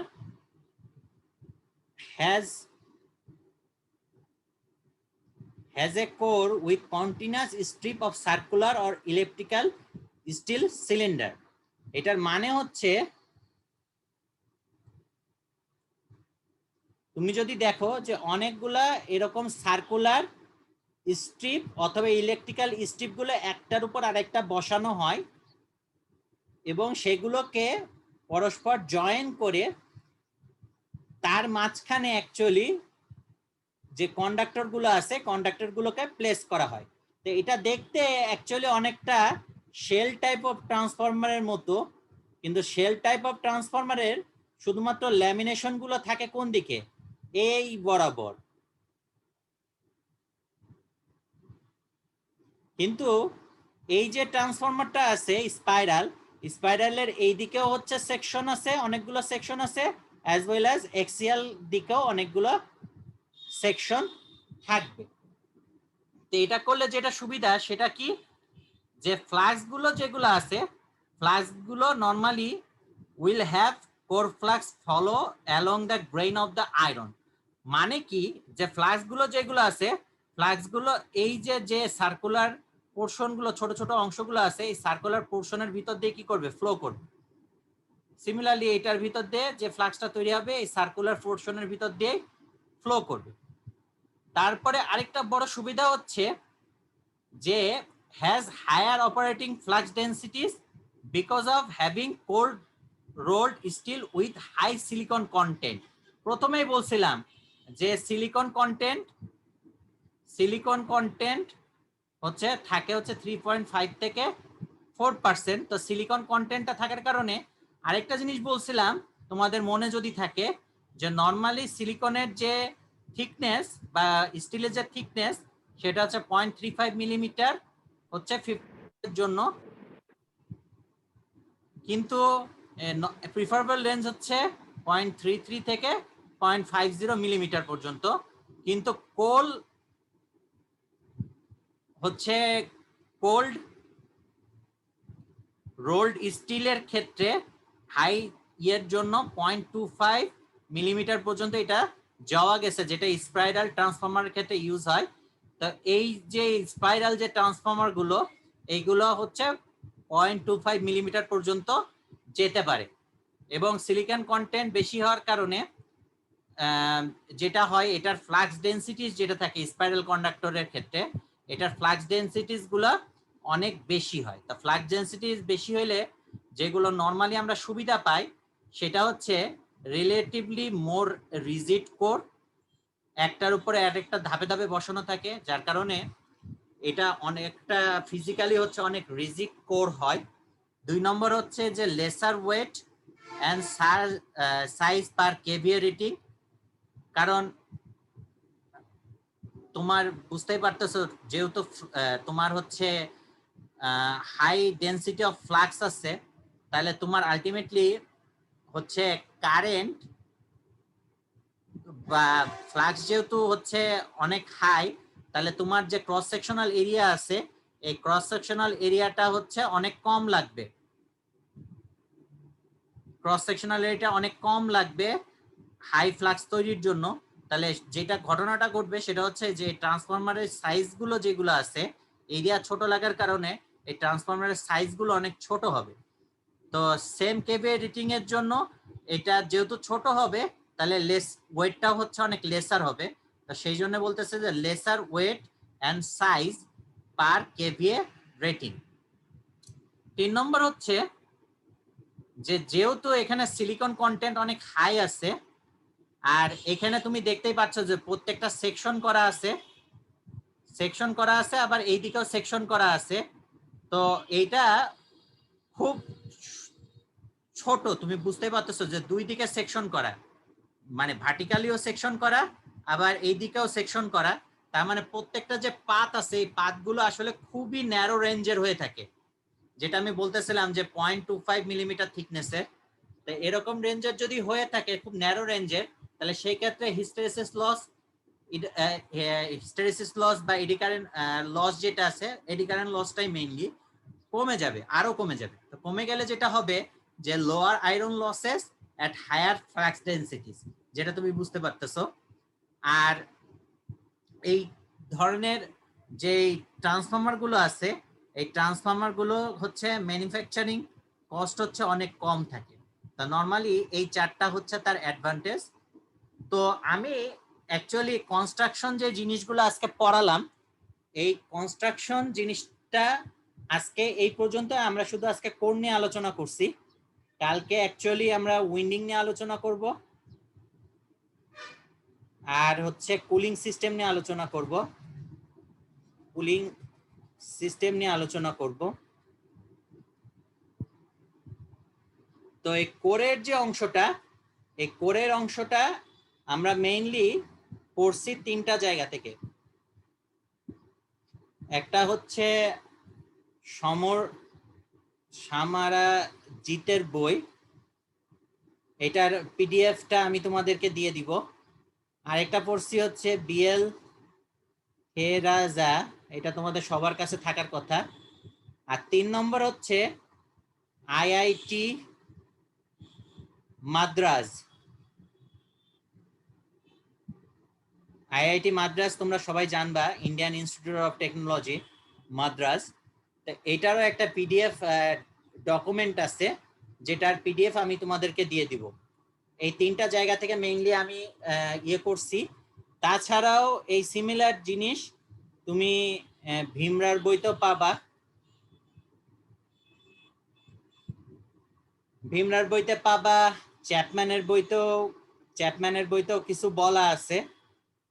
তো আলটিমেটলি আমি যেটা বললাম সেটা হচ্ছে যে এই যে 3টা বই এই 3টা বইতে মোস্ট প্রবাবলি ভালো মতো সবকিছু এক্সপ্লেন করা আছে।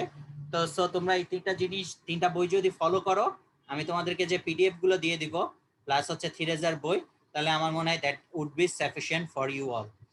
তা এটার ভিতরে কারোর কোনো লাস্ট মোমেন্টের কোশ্চেন আছে কিনা সেটা আমাকে বলো। আমরা এখন থিওরিতে যাব, আইডিয়াল ট্রান্সফরমার নিয়ে আলোচনা করব। স্যার এই যে স্পাইরাল কোর টাইপ ট্রান্সফরমারটা এটা আকৃতি তো অনেকটা তো শেল টাইপের মতো দেখাচ্ছে, তাই না স্যার? তো এই ক্ষেত্রে ম্যাগনেটিক সার্কিট কি এখানেও দুইটা হবে নাকি একটা হবে স্যার? এখানে ম্যাগনেটিক সার্কিট দুইটা হবে।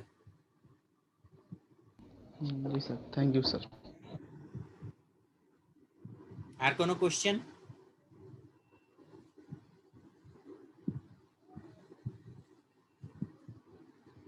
আচ্ছা, আর যদি কোনো কোশ্চেন না থাকে তাহলে আমরা নেক্সট স্লাইডে যাই। আচ্ছা সরি, আগে যে কাজটা করতে হবে সেটা হচ্ছে সবকিছুকে ক্লিয়ার করতে হবে। আচ্ছা আমরা ট্রান্সফরমার পড়ার আগে যে জিনিসটা আমাকে জানতে হবে সেটা হচ্ছে right hand rule. Right hand rule সবাই জানো? সবার জানার কথা।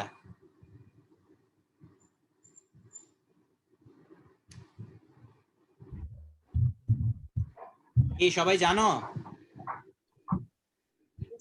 জি স্যার। জানি স্যার এটা। Yes sir. আচ্ছা রাইট হ্যান্ড রুল কি বলে?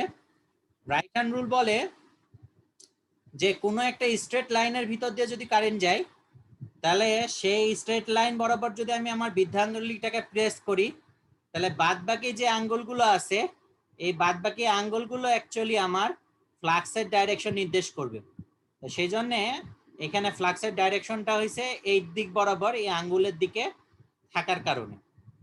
আবার আচ্ছা, এই ছবিটার যে জিনিসটা তোমরা যেহেতু আগে থেকেই জানো, আমি জাস্ট বলি নর্মালি কিছু কনভেনশন আছে এখানে। প্লাস হওয়ার মানে হচ্ছে তুমি যদি একটা অ্যারোর কথা চিন্তা করো, এখানে অ্যারো আছে, তো এই অ্যারোটাকে তুমি যদি এইখান থেকে তুমি দেখো, এখান থেকে যদি দেখো, তাহলে পিছন থেকে দেখলে তুমি অ্যারোটা যদি এদিকে যেতে থাকে, তাহলে তুমি পিছন থেকে দেখলে এই অ্যারোর এই যে পালকগুলো আছে পালকগুলোকে দেখতে পারবা, বা অনেকটা এরকম প্লাস সাইনের মতো দেখতে পারবা। তা এটার মানে হচ্ছে কারেন্টটা তোমার থেকে দূরে সরে যাচ্ছে বা পেজের ভিতরে ঢুকতেছে। আর তুমি যদি সামনে থেকে জিনিসটাকে দেখো, তাহলে তুমি এই তীরের মাথাটা দেখতে পারবা, বা তোমার কাছে জিনিসটা তোমার দিকে এগিয়ে আসলে তুমি অ্যাকচুয়ালি দেখতে পারবে কি ডট, যেটা আস্তে আস্তে বড় হচ্ছে। এটা ডট হওয়ার মানে হচ্ছে যে কারেন্টটা অ্যাকচুয়ালি তোমার পৃষ্ঠা থেকে পেজটাকে ভেদ করে তোমার দিকে উপরের দিকে আসতেছে। তো সেই জন্যে তুমি রাইট হ্যান্ড রুলটাকে যদি বৃদ্ধাঙ্গুলিটাকে এখন প্রথমটার দিকে, এটার দিকে যদি রাখো, এটার দিকে যদি রাখো, এটার মানে হচ্ছে বৃদ্ধাঙ্গুলিটা হচ্ছে পেজের ভিতরের দিকে চলে যাচ্ছে। তাহলে তুমি রাইট হ্যান্ড রুল যদি করো, তাহলে তোমার হাতটার অ্যাকচুয়ালি ক্লকওয়াইজে তোমার ফ্লাক্সটা রোটেট করবে, সেজন্য এখানে ক্লকওয়াইজ আছে। আর এটার কাহিনী হচ্ছে তোমার বৃদ্ধাঙ্গুলিটা পেজ থেকে বাইরের দিকে আসবে। তো সেই বৃদ্ধাঙ্গুলিটাকে যদি তুমি বাইরের দিকে নিয়ে আসো আর তোমার আঙ্গুলটাকে যদি ঘোরাও, তাহলে দেখবা যে তোমার আঙ্গুলটা হচ্ছে অ্যাকচুয়ালি অ্যান্টি ক্লকওয়াইজের দিকে ঘুরতেছে। তাহলে সেক্ষেত্রে এখানে ফ্লাক্সের ডাইরেকশন যেটা আছে সেটা অ্যান্টি ক্লকওয়াইজ হবে। এই যে দুইটা জিনিস দেখানো হয়েছে। এখন মজার বিষয় হচ্ছে এই যে ছবিটা, এই ছবিটা তুমি একটু দেখো যে এখানে যে কন্ডাক্টরের কারেন্ট যাচ্ছে, এই কারেন্টটা ভিতরের দিকে যাচ্ছে। তা ভিতরের দিকে গেলে অ্যাকচুয়ালি ফ্লাক্স যেটা তৈরি হচ্ছে সেটা ক্লকওয়াইজ হবে। তো এই ফ্লাক্স তো এখানে একটা থাকবে না, এটার বাইরে এরকম একটা ফ্লাক্স থাকবে যেটা ক্লকওয়াইজ ঘুরতেছে, এর বাইরে একটা ফ্লাক্স থাকবে যেটা ক্লকওয়াইজ ঘুরতেছে, এর বাইরে আরেকটা ফ্লাক্স থাকবে যেটা ক্লকওয়াইজ ঘুরতেছে। সিমিলারলি এখানে যেটা আছে এই ফ্লাক্স কন্ডাক্টরের জন্য এখানে একটা ফ্লাক্স তৈরি হবে যেটা ক্লকওয়াইজ ঘুরতেছে, এখানে একটা ফ্লাক্স তৈরি হবে যেটা ক্লকওয়াইজ ঘুরতেছে, এখানে একটা ফ্লাক্স তৈরি হবে যেটা ক্লকওয়াইজ ঘুরতেছে, এখানে একটা ফ্লাক্স তৈরি হবে যেটা ক্লকওয়াইজ ঘুরতেছে, এখানে একটা ফ্লাক্স তৈরি হবে যেটা ক্লকওয়াইজ ঘুরতেছে। তাহলে দেখো যখনই এখানকার ফ্লাক্স এবং এখানকার ফ্লাক্স একটা আরেকটাকে মানে পাস করতেছে, তখন এই ফ্লাক্সগুলোর ডাইরেকশন হচ্ছে কোথায়? নিচের দিকে। আর এই ফ্লাক্সগুলোর ডাইরেকশন হচ্ছে কোথায়? উপরের দিকে। তার মানে কি একটা আরেকটাকে ক্যান্সেল করবে, সেই জন্য ওভারঅল ফ্লাক্স যেটা আছে সেটা এই দুইটা কন্ডাক্টরকে বাইরে থেকে কাট করবে। আমার কথাটা কি বোঝা গেল কিনা?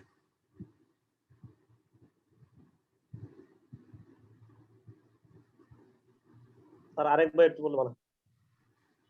আচ্ছা,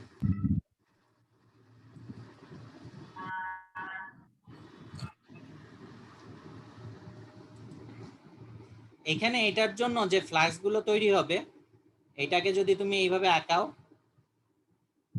তাহলে এটার ডাইরেকশন হচ্ছে এই বরাবর থাকবে। সিমিলারলি এইটার জন্য যদি তুমি ফ্লাক্স গুলো আঁকাও, তাহলে এইগুলার ডাইরেকশন ক্লকওয়াইজই হবে। সো এখানে এইগুলার ডাইরেকশন হচ্ছে এই বরাবর হবে।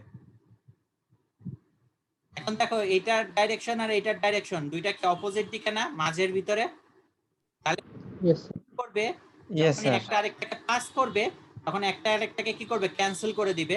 যার কারণে দুইটা এরকম কন্ডাক্টরের ভিতরে একই ডাইরেকশনে কারেন্ট যাচ্ছে, এই দুটোর মাঝখানে অ্যাকচুয়ালি কোনো ফ্লাক্স থাকবে না, কিন্তু বাইরে তাকে সারাউন্ড করে একটা ফ্লাক্স থাকবে। তো যার কারণে ফ্লাক্সটা ইটসেলফ কি একটা তো বল নাকি, তো তারা বাইরে ফ্লাক্স আছে ভিতরে কোনো ফ্লাক্স নাই, ভ্যাকুয়াম এরিয়া। তখন এটা করবে কি বাইরে থেকে ফোর্স দিবে, আর ভিতরে কোনো ফোর্স নাই, তাহলে একটা কন্ডাক্টর আরেকটা কন্ডাক্টরের কি হবে? কাছাকাছি আসার প্রবণতা তৈরি হবে, কারণ বাইরে থেকে দুই পাশেই কি করতেছে? তাদেরকে ঠেলতেছে, কিন্তু ভিতরে আসলে কোনো ফ্লাক্স নাই।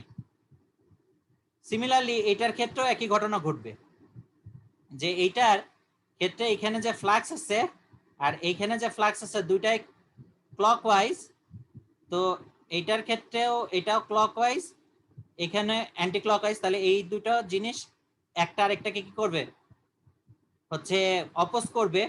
আবার সিমিলারলি এইটার জন্য যদি চিন্তা করো, এইটাও হচ্ছে ক্লকওয়াইজ হবে, এখানে হচ্ছে যে উপরের দিকে, তাহলে এটা আরেকটা একে অন্যকে কি করবে, অপোজ করবে। এখানে ফ্লাক্সের ডাইরেকশন কোন দিকে, এই বরাবর, এই বরাবর, এই বরাবর। সিমিলারলি এখানে যদি ফ্লাক্সের কথা চিন্তা করো, তাহলে এটাও হচ্ছে ক্লকওয়াইজ হবে, এখানে উপরের দিকে হবে, তাহলে এখানে এই অংশটা ভ্যানিশ হয়ে যাবে, এই অংশটা ভ্যানিশ হয়ে যাবে, এই অংশটা ভ্যানিশ হয়ে যাবে, কিন্তু এই অংশটা তো আছে। সিমিলারলি এখানে এই অংশটা থাকবে, এই অংশটা থাকবে, এখানকার এই অংশটা থাকবে। আবার নিচের দিকে যদি চিন্তা করো, এটার এই অংশটা থাকবে, এই অংশটা থাকবে, এই অংশটা থাকবে, এই অংশটা থাকবে। তাহলে টোটাল ফ্লাক্সের ডাইরেকশন কি, এরকম এরকম এরকম, যে নিচের থেকে আবার এরকম এরকম এরকম, যে এটা ক্লোজ করবে। তার মানে আসলে ফ্লাক্সের যে ডাইরেকশনটা দেখানো হয়েছে, এখান থেকে যে এইভাবে জিনিসটা সার্কুলেট করবে। আমার কথাটা ক্লিয়ার হয়েছে কিনা? Yes, sir. Clear. আচ্ছা, তা এটা স্ট্রেট যদি লাইনের ভিতর দিয়ে কারেন্ট যায়, তার জন্য রাইট হ্যান্ড রুল হচ্ছে এইটা। আর সিমিলারলি যদি আমি এইটার জন্য হচ্ছে রাইট হ্যান্ড রুল বের করতে চাই, যে একটা ধরো উইন্ডিং আছে, উইন্ডিং এর ভিতর দিয়ে কারেন্ট যাচ্ছে, তো যেহেতু এটা একটা পেঁচানো জিনিস, তার ভিতর দিয়ে কারেন্ট যাচ্ছে, তাহলে কারেন্টের ডাইরেকশন বরাবর যদি আমি ডান হাতের বৃদ্ধাঙ্গুলি বাদে বাদ বাকি আঙ্গুলগুলোকে প্লেস করি, তাহলে বৃদ্ধাঙ্গুলিটা অ্যাকচুয়ালি ফ্লাক্সের ডাইরেকশন নির্দেশ করবে। আমি সবগুলো আঙ্গুলকে প্লেস করছি কারেন্টের ডাইরেকশন বরাবর, তাহলে কারেন্টের ডাইরেকশন বরাবর যদি প্লেস করি, তাহলে বৃদ্ধাঙ্গুলির যে ডাইরেকশন, এই বৃদ্ধাঙ্গুলির ডাইরেকশনটা অ্যাকচুয়ালি কি ফ্লাক্সের ডাইরেকশনটাকে রিপ্রেজেন্ট করবে। আমার কথাটা ক্লিয়ার হলো কিনা সবার কাছে? জি স্যার। আচ্ছা, তো যদি ক্লিয়ার হয়ে থাকে নেক্সট সার্কিটে আসি। আমি আসলে ট্রান্সফরমার শুরু করার আগে আমি তোমাদের বেসিক গুলোকে একটু ঝালাই করে নেওয়ার চেষ্টা করতেছি, যাতে ট্রান্সফরমারে যখন ঢুকবো তোমাদের জন্য জিনিসগুলো ইজি হয়। ক্লাস কি কেউ বোরিং হয়ে যাইতেছে রে ভাই? আমি আসলে বুঝতেছি না। ব্রেক? না স্যার, আমরা মনোযোগ না স্যার। না স্যার। আচ্ছা,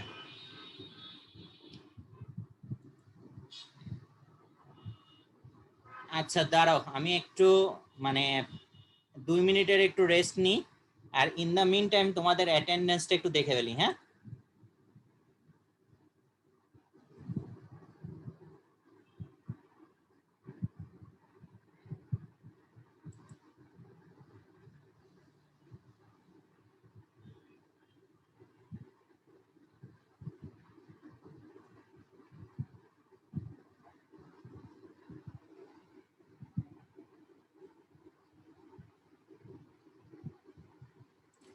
উনিশ ব্যাচের হচ্ছে ইয়ে নাই, 2 নাই না?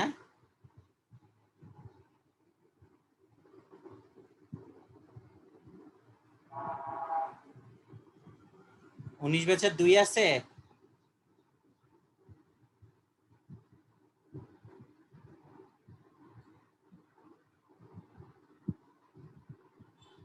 আর এইখানে তো দেখতেছি না।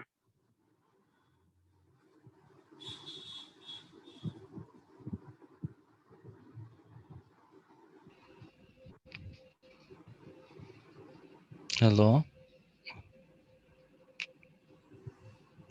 হ্যাঁ, কেউ কি কিছু বলতে চাও? বলো।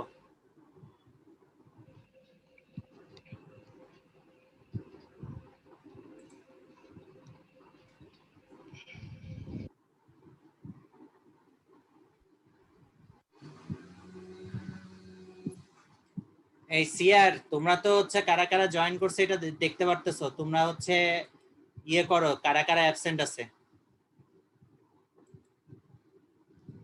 দিয়ে রোল নাম্বার গুলো আমারে বলো।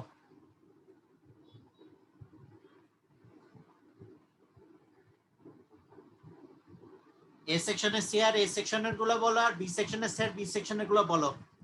পার্মানেন্ট যারা নাই তাদেরটা বলার দরকার নেই।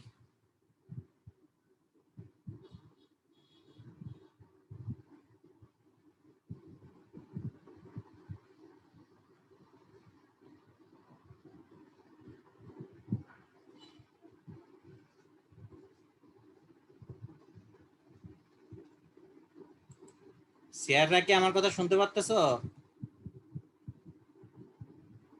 জি স্যার। জি স্যার। বলো কোন কোন ছাত্র নাই, রোল নাম্বার।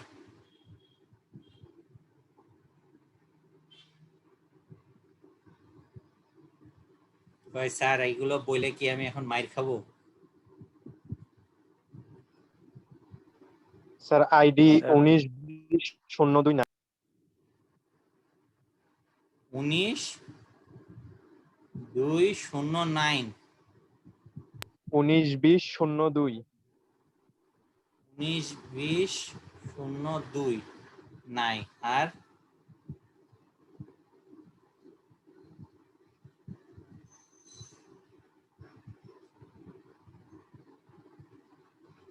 19-20-45 স্যার 45 পার্মানেন্টলি থাকে না।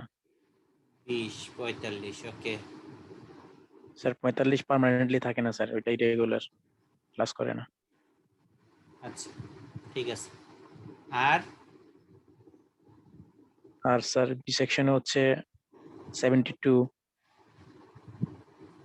সেকশন বি মানে স্যার 19-20-72 আর কি। হ্যাঁ জি স্যার, বি সেকশনে 19-20-72,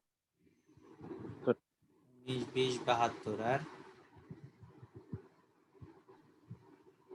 75, 75 আর 92, 92 আর স্যার 92 আছে স্যার, 92 আছে, তো কানেক্ট ডিসকানেক্ট হচ্ছে বারবার। আচ্ছা ঠিক আছে। স্যার 92 আছে। বলো। নাই হচ্ছে স্যার 103 নাই, 103 নাই স্যার, মানে তারপরে 19-20-103, 192-103 এছাড়া স্যার বাকি সবগুলোই আছে। আর আমাদের এখানে পার্মানেন্টলি থাকেন হচ্ছে স্যার 96, 19-20-96 ওটা থাকে না পার্মানেন্টলি। আচ্ছা অন্যান্য ব্যাচের কারা কারা আছো ভাই, তোমাদের ইয়েগুলো বলো, রোল নাম্বার গুলো বলো। স্যার ওল্ড ব্যাচের ভিতরে আছে স্যার 172048 উপস্থিত আছে। 172048 আর জি স্যার উপস্থিত আছে, আজকে ক্লাস করতেছে আর কি। আরেকজন হচ্ছে স্যার 172111, উনি ক্লাস করতেছে না, উনি ক্লাস করে না প্রায়, অনুপস্থিত থাকে প্রায়। 172111 এছাড়া সবাই ক্লাস আজকে উপস্থিত নেই। না স্যার স্যার উনি স্যার 172048 উপস্থিত আছে। 48 উপস্থিত আছো? হ্যালো স্যার, আমি স্যার মানে কে কে ওল্ড ব্যাচ আছে সেটা একটু বলতেছি আর কি আপনাকে স্যার। মানে আমাদের ব্যাচে কি কি ক্লাস আছে স্যার? কি তোমার কথা বুঝি না, আবার বলো। স্যার ওল্ড ব্যাচের আর হ্যালো স্যার। একজন আছে স্যার। হ্যাঁ বলো কি বলতেছো। স্যার আমি বলতেছি যে স্যার ওল্ড ব্যাচে কারা কারা, ওল্ড ব্যাচে টোটাল আমাদের এখানে ওল্ড ব্যাচের স্টুডেন্ট 4 জন। 4 জন, তার ভিতরে কারা কারা নাই? ভিতরে 17 জন ক্লাস 111 নাই সেটা বুঝতেছি, আর কে নাই? নাই, আর বাকিগুলো আর বাকি 3 জন ক্লাস করতেছে স্যার। ওকে ঠিক আছে, তাহলে আমরা এখন ক্লাসের ভিতরে আবার যাই। তো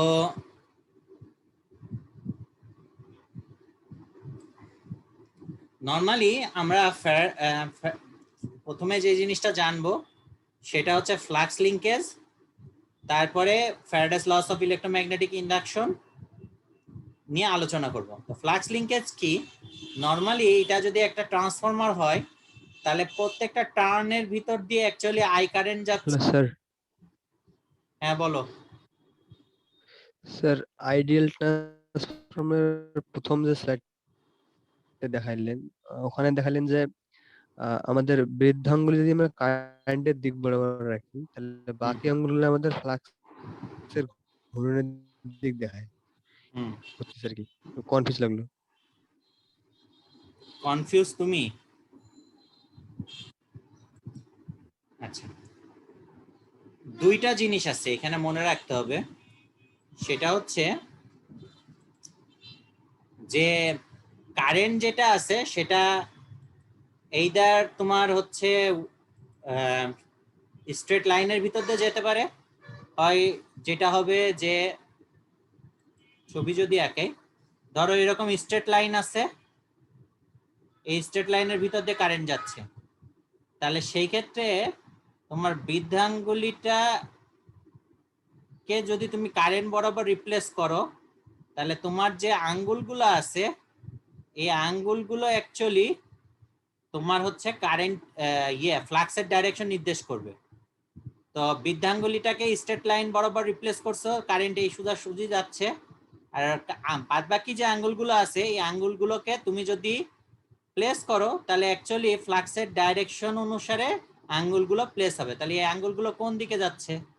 এই আঙ্গুলগুলো এইভাবে আছে না, তাহলে ফ্লাক্সটা এই বরাবর যাবে। এখন তুমি ধরো যে এখানে স্ট্রেট লাইন নাই, তোমার একটা কন্ডাক্টর আছে, সরি একটা কোর আছে, কোরের উপরে হচ্ছে উইন্ডিং পেঁচানো আছে এবং এখানে কারেন্ট যাচ্ছে, তাহলে কারেন্টটা এখানে যাবে, দিয়ে এদিক দিয়ে এসে নিচ দিয়ে এসে আবার এদিক দিয়ে এসে উপরের দিকে আসবে, এদিক দিয়ে যে আবার নিচে যে আবার এদিক দিয়ে উপরে আসবে, এইভাবে যেতে থাকবে।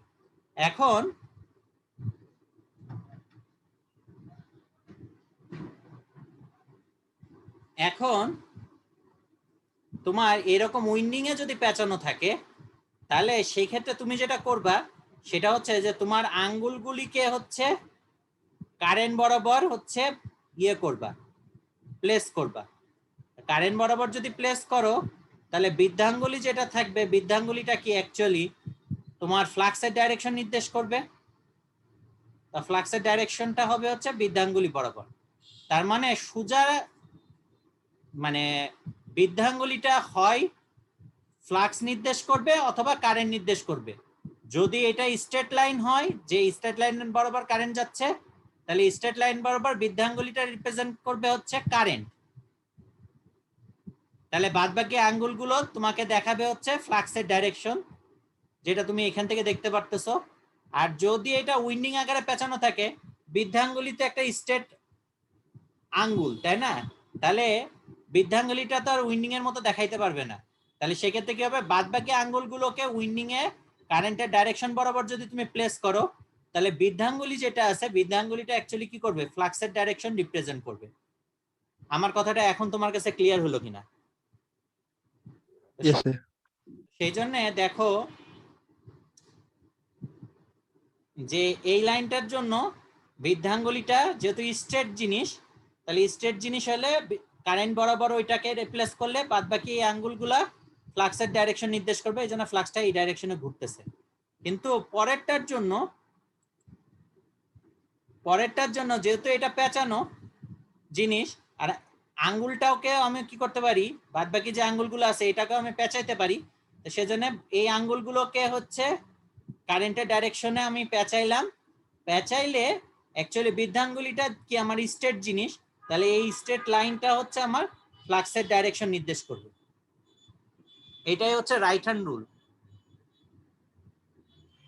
সবাই ক্লিয়ার হয়েছে কিনা?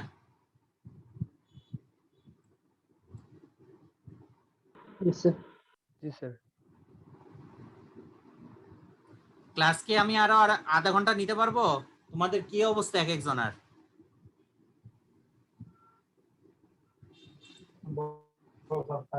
স্যার দুপুরবেলা তো স্যার আজকে আর না, একটু কষ্টই হয়ে যায় আর কি। স্যার আজকে মাথা কেমন লাগছে স্যার? আজকে থাকছে, আজকে হয়ে যাচ্ছে, মাথা ঘুরে যাচ্ছে। স্যার অনলাইনে তো স্যার সকাল থেকে স্যার ক্লাস হচ্ছে বেলা এইভাবে। মাঝের অনেকের কথা আমি বুঝি না, আরেকবার বলো। ল্যাব ক্লাস শুরু হয়নি, আমরা এই সময় ক্লাস করে ইউজ টু না স্যার। আচ্ছা, তো ঠিক আছে, আজকে আর আমি তাহলে ক্লাস হচ্ছে আজকে প্রথম দিন তো স্যার, মানে ইউজ হয়ে গেলে তখন আমরা বেশিক্ষণ ক্লাস করতে পারবো সামনে, কিন্তু আজকে একদম প্রথম স্যার এই সময় ক্লাসটা। তোমার কথাটা বুঝিনি, আরেকবার বলবা? স্যার মানে আজকে আমরা এই সময় ক্লাস করে বেশি ইউজ টু না স্যার, আজকেই প্রথম আমাদের এই সময় ক্লাস হচ্ছে। তো আজকে যদি একটু কম ক্লাস নিয়ে যান, আমরা সামনের দিনগুলো হয়তো বা আর একটু সময় বেশি সময়ে ক্লাস করতে পারবো আর কি। আচ্ছা ঠিক আছে, তো তোমাদের কথা আমি বুঝছি। তো কালকে আমার যে 2টা ক্লাস নেওয়ার কথা ছিল, বুঝছো? তো তো আজকে ক্লাস করলামই। কালকে আসলে প্রথম ক্লাসটা করার পরে আমি ডিসিশন নিব যে সেকেন্ড ক্লাসটা নিব কিনা। আর সেকেন্ড ক্লাসটা নিলেও আমি খুব কম সময়ের জন্য নিব। তো সেকেন্ড ক্লাসটা তো নরমালি যে টাইম দেওয়া ছিল সেটাই, তবে সেকেন্ড ক্লাসটা আমি মানে ম্যাক্সিমাম হয়তো 1 ঘন্টার জন্য নিতে পারি আর কি, যদি নিই 1 ঘন্টা ম্যাক্সিমাম। স্যার 2টা ক্লাস আপনি 1.5 ঘন্টা নেন, তাহলে আর ভালো হয় স্যার। একটা ক্লাস 2 ঘন্টা করলে আমাদের কষ্ট হবে। মানে 2টা ক্লাস 1.5 ঘন্টা নিলে ভালো হয় স্যার। একটা ক্লাস 2 ঘন্টা নিলে অনেক টাফ হয়ে যায় স্যার আমাদের। 1.5 ঘন্টা করে করতে বলতেছ? আচ্ছা তাই করব, যাও। মানে স্যার আমাদের তো স্যার হেডফোন দিয়ে বসে থাকা লাগে একই জায়গায়, ওইটা অনেক স্যার কষ্টকর বিষয় হয়ে আচ্ছা যায়। আচ্ছা বুঝছি, সমস্যা নাই, তোমাদের জন্য 1.5 ঘন্টা করেই নিব, যাও কালকে 2টা ক্লাস। তাহলে কালকে আমরা এখান থেকে শুরু করব, আইডিয়াল ট্রান্সফরমার দিয়ে শুরু করব থিওরি। তার আগে আমরা একটু ট্রান্সফরমারের কন্ডাক্টর নিয়ে আলোচনা করব আর ট্রান্সফরমারের কুলিং সিস্টেম নিয়ে আলোচনা করব। তা এই পর্যন্ত যতটুকু পড়ানো হয়েছে এর মাঝখানে কারোর কোনো সমস্যা আছে কিনা?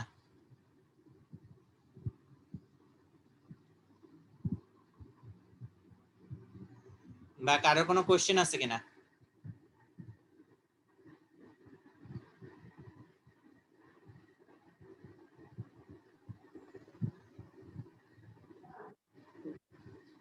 নো স্যার, কোনো সমস্যা নাই। সমস্যা না থাকলে 2টা জিনিস হইতে পারে, হয় তোমরা সব বুঝছো আর নাহলে কিছুই বুঝো না। এখন কোনটা? স্যার আমরা বুঝতে পারছি আপনার ক্লাসে, আপনি অনেক ডিটেলসে পড়াইছেন স্যার, এটা সমস্যা হবে না স্যার। এই রে ভাই রে ভাই, আচ্ছা ঠিক আছে, থ্যাংক ইউ সো মাচ, বুঝতে পারছি। তোমাদের আজকে সবারই একটু কষ্ট হয়েছে দুপুরবেলা ক্লাস নেওয়ার জন্য। যাই হোক, তোমরা খাওয়া দাওয়ার পরে আসলে সবারই একটু রেস্ট নেওয়ার হয়। আর সবারই আজান পড়ে গেছে, যেহেতু যারা যারা নামাজ পড়বা, আমিও পড়বো ইনশাল্লাহ। তো আজকের ক্লাস এই পর্যন্তই। কালকে আমরা ইনশাল্লাহ প্রথমে ট্রান্সফরমারের কন্ডাক্টর গুলো নিয়ে আলোচনা করে, কুলিং সিস্টেম নিয়ে আলোচনা করে আমরা আইডিয়াল ট্রান্সফরমার দিয়ে শুরু করব। আর 1.5 ঘন্টা করে 2টা ক্লাস নিব ইনশাল্লাহ। তো ঠিক আছে, আজকে সবাইকে এই পর্যন্তই। কালকে দেখা হবে ইনশাল্লাহ, যদি আল্লাহ বাঁচায় রাখে। ঠিক আছে স্যার, একটু স্লাইডটা যদি একটু দিয়ে দিতেন স্যার, একটু তাড়াতাড়ি ভালো হতো স্যার। স্লাইডটা হচ্ছে আমি এখনো কমপ্লিট করি নাই, স্লাইডটা কমপ্লিট করে একসাথে দিব। তবে আজকের ভিডিওটা আর তোমার হচ্ছে পিডিএফ এর 2টো কপি একসাথে দিয়ে দিব, 2টা বইয়ের পিডিএফ কপি। স্লাইডটা একটু পড়েন। ঠিক আছে, থ্যাংক ইউ স্যার। স্যার এই দুদিনে যেগুলো পড়াইলেন এগুলা থেকে কি পরীক্ষাতে আসার মধ্যে কিছু আছে না এগুলা একেবারে বেসিক? এখান থেকে যতটুকু পড়াইলাম এগুলো থেকে পরীক্ষায় হ্যাঁ অবশ্যই তো আসতেই পারে 1-2টা কোশ্চেন। ঠিক আছে, যেমন কনস্ট্রাকশনাল টাইপ পার্থক্যগুলো কোনটা, মানে রিলেটিভ আলোচনা কোনটা ভালো, এই ধরনের কোশ্চেন তো হইতেই পারে। ঠিক আছে, তো যেমন এর আগের ক্লাসটাতে স্যার আপনি কয়েকটা ফিগার দিয়েছিলেন যে স্যার ওগুলো মানে একটু অনেক বড় বড় ফিগার, ওইগুলা কি স্যার মানে পরীক্ষার জন্য আসার মতো কি? কোনগুলা? এই স্যার আইসোলেশন ট্রান্সফার বুঝতে যায়, ওইখানে স্যার বুঝেছিলেন যে গত ক্লাসে কয়েকটা ফিগার ছিল স্যার একটু জটিল জটিল, একটু বড় বড় আর কি স্যার, ওই ফিগার গুলা কি মানে পরীক্ষায় আসার মতো এরকম কি স্যার? সেটা তো আমার যখন কোশ্চেন করব তখনকার আমার মন মাইন্ড কিরকম থাকবে তার উপরে ডিপেন্ড করবে। তবে ডেফিনেটলি এগুলো তো আসতেই পারে, কিন্তু প্রশ্ন ওগুলা কি বই থেকে আরো ডিটেইলস জেনে নিতে হবে না ওগুলোর মধ্যে পরীক্ষা? বইতে তো বই, শোনো একটা জিনিস কি, বই কখনো মানুষকে হচ্ছে ধোকা দেয় না, বুঝছো? তুমি যত বই পড়বা তত তুমি জিনিসগুলো বেশি জানতে পারবা। ঠিক আছে, তো আমি যে জিনিস বলছি আমি তো সব জানতা শমশের না, তুমি বই পড়লে অবশ্যই আমার লেকচার থেকে বেশি জানতে পারবা। সো আমি তোমাদেরকে যেটা সাজেস্ট করব সেটা হচ্ছে যে যখন যেইটুকু পিডিএফ তোমাদেরকে দিব তো ওই পিডিএফ গুলো পুরোটুকুই পড়ার চেষ্টা করবে। আমার কথা বোঝা গেছে কিনা? জি স্যার। জি স্যার। Yes sir. আর কোনো কোশ্চেন কারোর কাছে? স্যার প্রিভিয়াস ক্লাসে আপনি একটা বইয়ের পিডিএফ দিতেছেন, ভট্টাচার্য স্যারের বইয়ের, ওই পিডিএফ আপনি দেননি। অ্যাপ্লিকেশন লাস্টের দিকে কয়েকটা ছিল ওইগুলো পড়ানোর জন্য। না সেটাই তো বললাম যে দুইটা বই আজকে যে ইয়ের পড়াইছি, কোর্ট পড়াইছি, এগুলো সমরজিতের বই, মাদ্রাজ আইআইটির হচ্ছে পিডিএফ, আর হচ্ছে তোমার গতদিন এই অ্যাপ্লিকেশন পড়াইছি কসর বই, 3টা পিডিএফই আজকে তোমাদেরকে দিয়ে দিব ইনশাআল্লাহ। ওকে স্যার। আর কোনো কোশ্চেন লাস্ট মুহূর্তে?